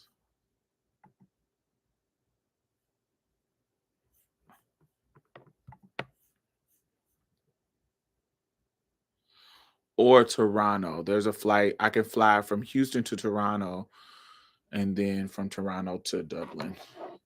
I wouldn't want to do that. I would want to I'll just go all the way to I would do Newark to or Dulles.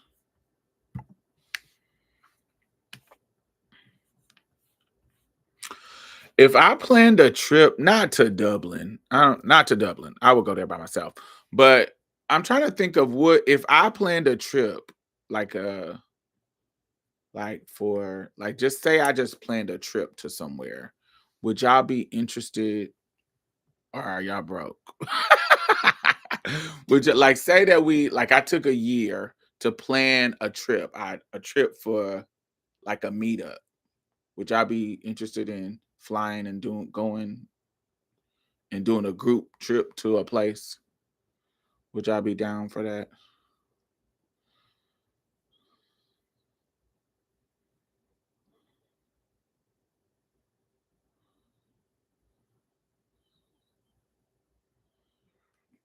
What places would y'all like to go? What I do like what would be a place? Because I'm telling y'all, when me and my homegirls went to Egypt, I wouldn't suggest Egypt, but being in a group setting, doing group shit was so fun. It don't mean I don't want to say we liked everybody because we had some Republicans on our in our group. But overall, it was a good experience to explore a place that you've never been and, you know, with a group. And then somebody is creating an itinerary for y'all to do shit.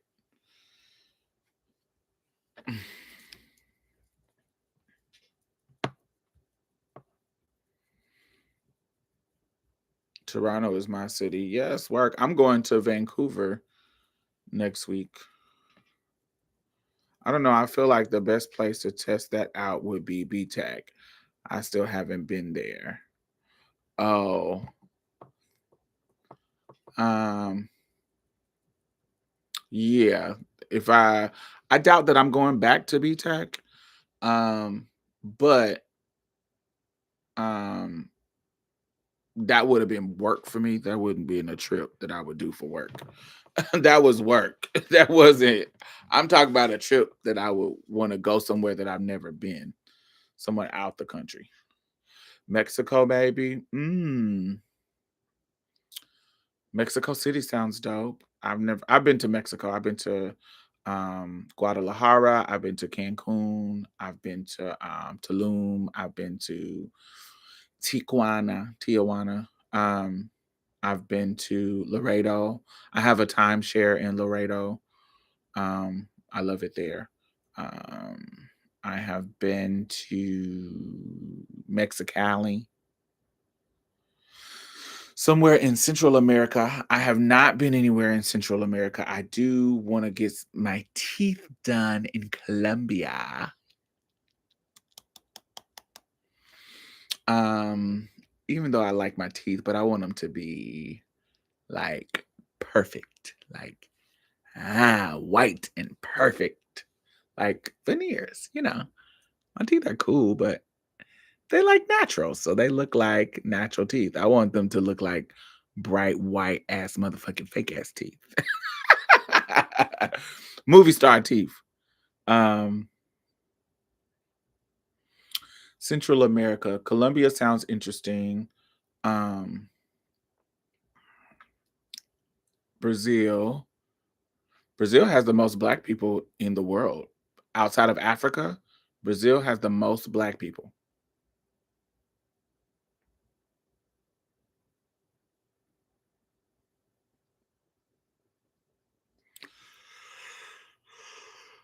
Costa Rica sounds great. Costa Rica, y'all trying to go to tropical places. I want to go to Brazil so bad. I returned pregnant. Whose flag is that? Yeah, I would love to plan trips, group trips. That would be love. That would be a good job to plan group trips and do like a trans histories tour in each and every one of the cities that your group trip is doing. Let's find the trans history of this country, of this city. Because I went on a Black Paris tour in Paris and it was amazing. It was amazing. It was informative. I learned so much.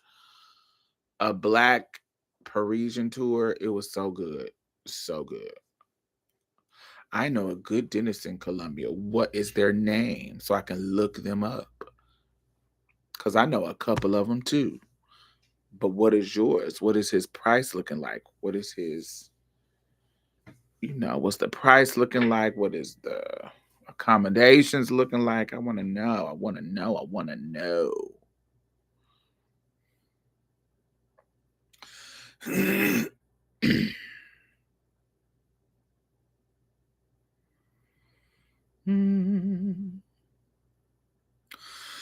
The concert was over in Carnegie Hall. The maestro took bow after bow. He said, "My dear friends, I have given my all." Ooh, Grease sounds good. It's over now. Then from the gallery way up high. Me, Brazil. Mr. Paganini. Now don't you be a meanie. What have you up your sleeve?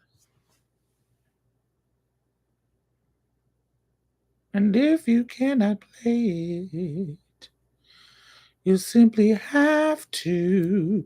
See the da ba dee da da da dee da doo down. Ba da do do do do do do do.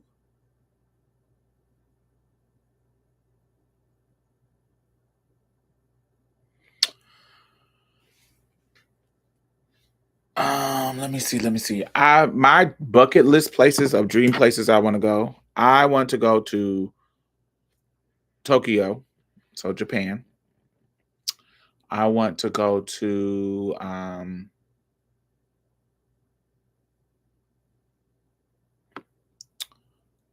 New Zealand. I am a Lord of the Ring fan, and I want to see some of the Lord of the Ring places in New Zealand. Tokyo, um, South Africa, Cape Town, particularly. I don't mind Johannesburg because it's a big city, but I want to go to Cape Town in particular. Um, so South Africa, Tokyo, um,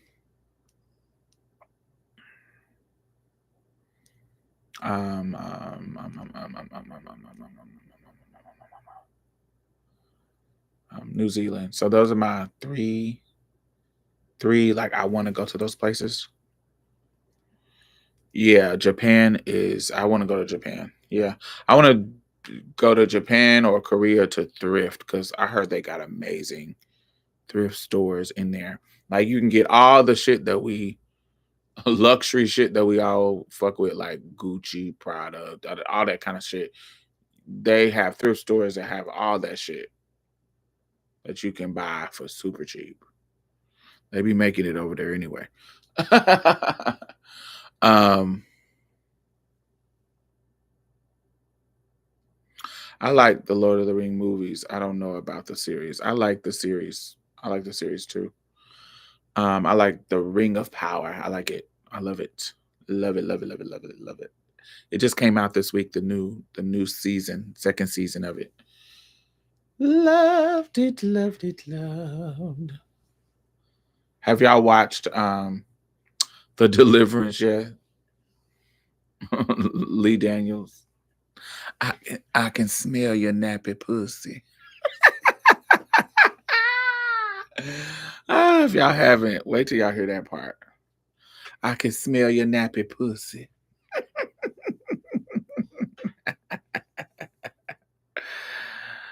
Uh, oh, please watch it. It's hilarious. And tell me if that part make you laugh.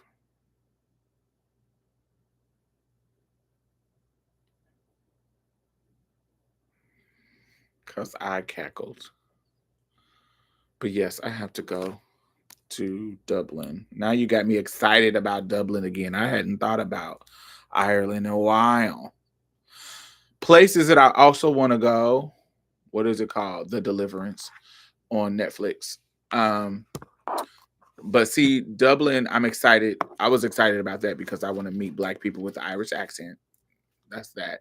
I want to go to Iceland because Iceland has a black sand beach because there are volcanoes that are erupting underwater. The sand is black, and it's like a waterfall by it that freezes over. So it's like this long waterfall that's frozen, and then you got the black sands. I want to go to the black sands beaches, so I'm excited about that. I want to go there. I want to go to the lavender fields in Australia. They're on the west side of Australia. Lavender fields in Australia.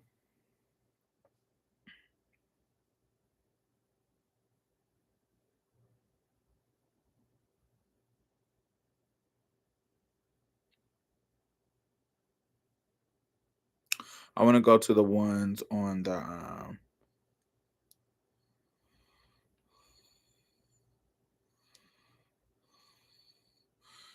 in it is called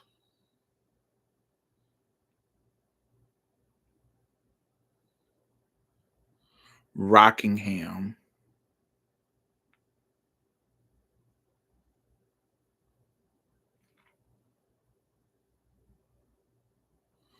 or the lavender fields of Bridgetown. Sounds dope.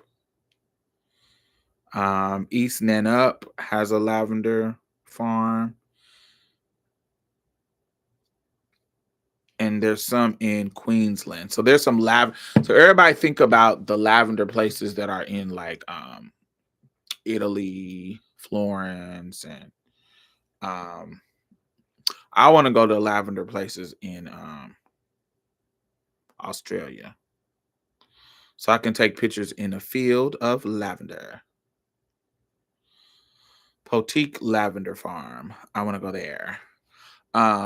It's certain dreams that I have. I want to take pictures in a lavender field in a pink dress.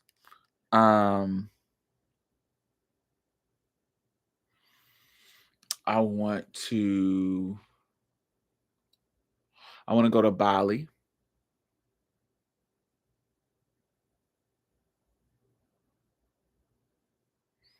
Who do you think is a better movie wise, Lee Daniels or Tyler Perry?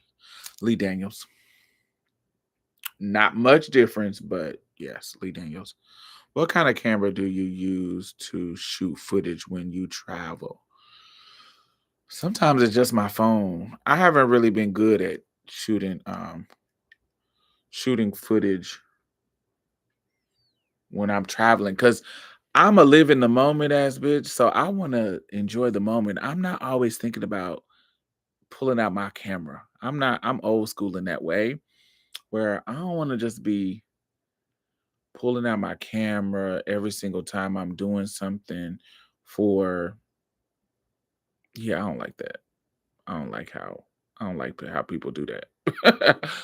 I want to enjoy the moment. So sometimes I'll be like, damn, I want to have these memories. So I want to take a picture, but I don't really be thinking about it. I'm the type of person that always regret it. Be like, damn, I should have took a picture of this. Oh, what if we did? But I just be in the moment, enjoying it, sucking it up, sucking it in. Like, oh, look at this beautiful view. Not, oh my God, look at this beautiful view. Let me get my camera. I'm not that person. Mhm, mhm.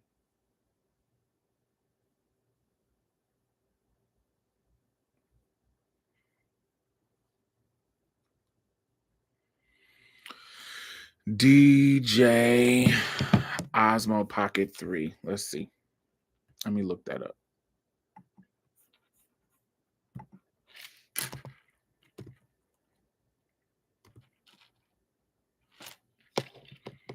Osmo Pocket 3. Creator combo. Ooh, that's a 600 it's $700 at Base Buy, the Pocket combo. You got the thing, the stabilization.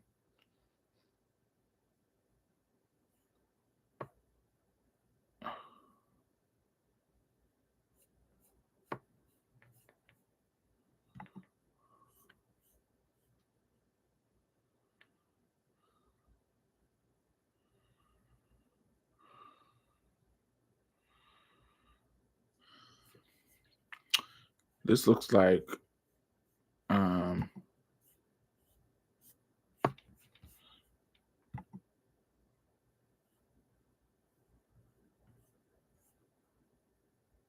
I have to look into this.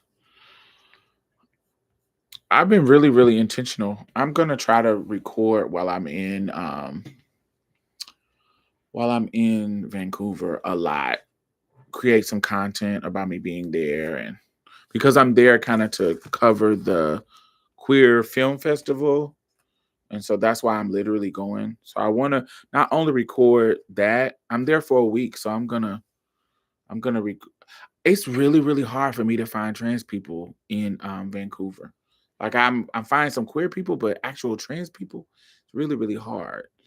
So I know one trans person there, but I'm trying to find some black trans people because I want to learn some black trans history in Vancouver. It takes really good footage though. Um, one friend is a lawyer that used it to record while he was doing speaking engagements. They said the creator combo is the best deal because the mics that come with it are 200 a piece for themselves.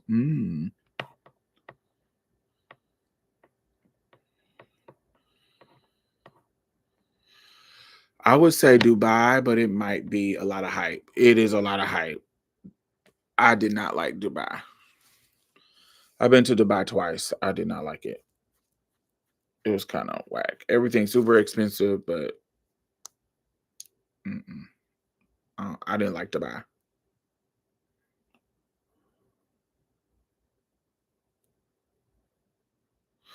The other is a professor that uses it to record his archival work. That sounds funny. That sounds fun. Does he have recordings that I can look up? I want to see how it looks. Cuz that's also what I have been doing. I'm thinking about a project where I'm traveling around and meeting which is why I've been looking for like black trans people in Vancouver. I would love to meet people and kind of do like some oral histories while I'm in their location. Um Set it up and just interview them on the spot. I would love to start doing that.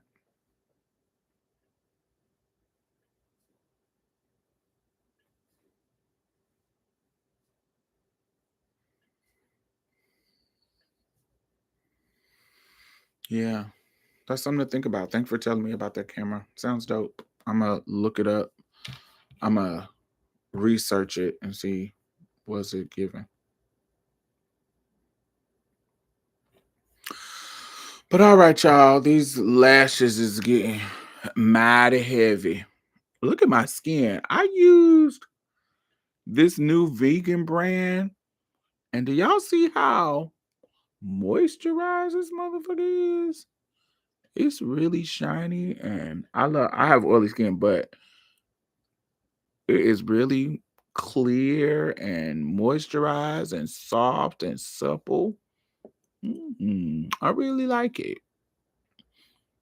But I'm testing it out for the next month because it's my homegirl's skincare line. It's called I'll tell y'all what it's called when I finish testing it out. And I got the whole line. I got the cleanser, the serum, the cleanser, exfoliator serum, and the moisturizer. And I really like it. I really freaking it feels my skin feels really good. I love it. I love it. I love it. Okay, I knew some girls who worked on Davie Street in Vancouver in the 80s, Diamond. Look up the documentary Hookers on Davie. Boom. You are giving me tips and I like it. Hookers on Davie. And these sounds like my kind of girls. Hookers on Davie. I'm gonna go to our archive up there and see what it's given to. Um He's still starting up his social media for the work, but I send it to you, Auntie. He's the one that wrote the Afro Pessimism book on Houston. Yes, yes, yes, yes, yes, yes, yes, yes, yes. Yes, send me things. I love to part of my research, baby. Because they usually lead me to some other stuff. But all right, y'all. I love y'all. Y'all are amazing. Thanks for staying up with me. And I will talk to y'all later. Bye.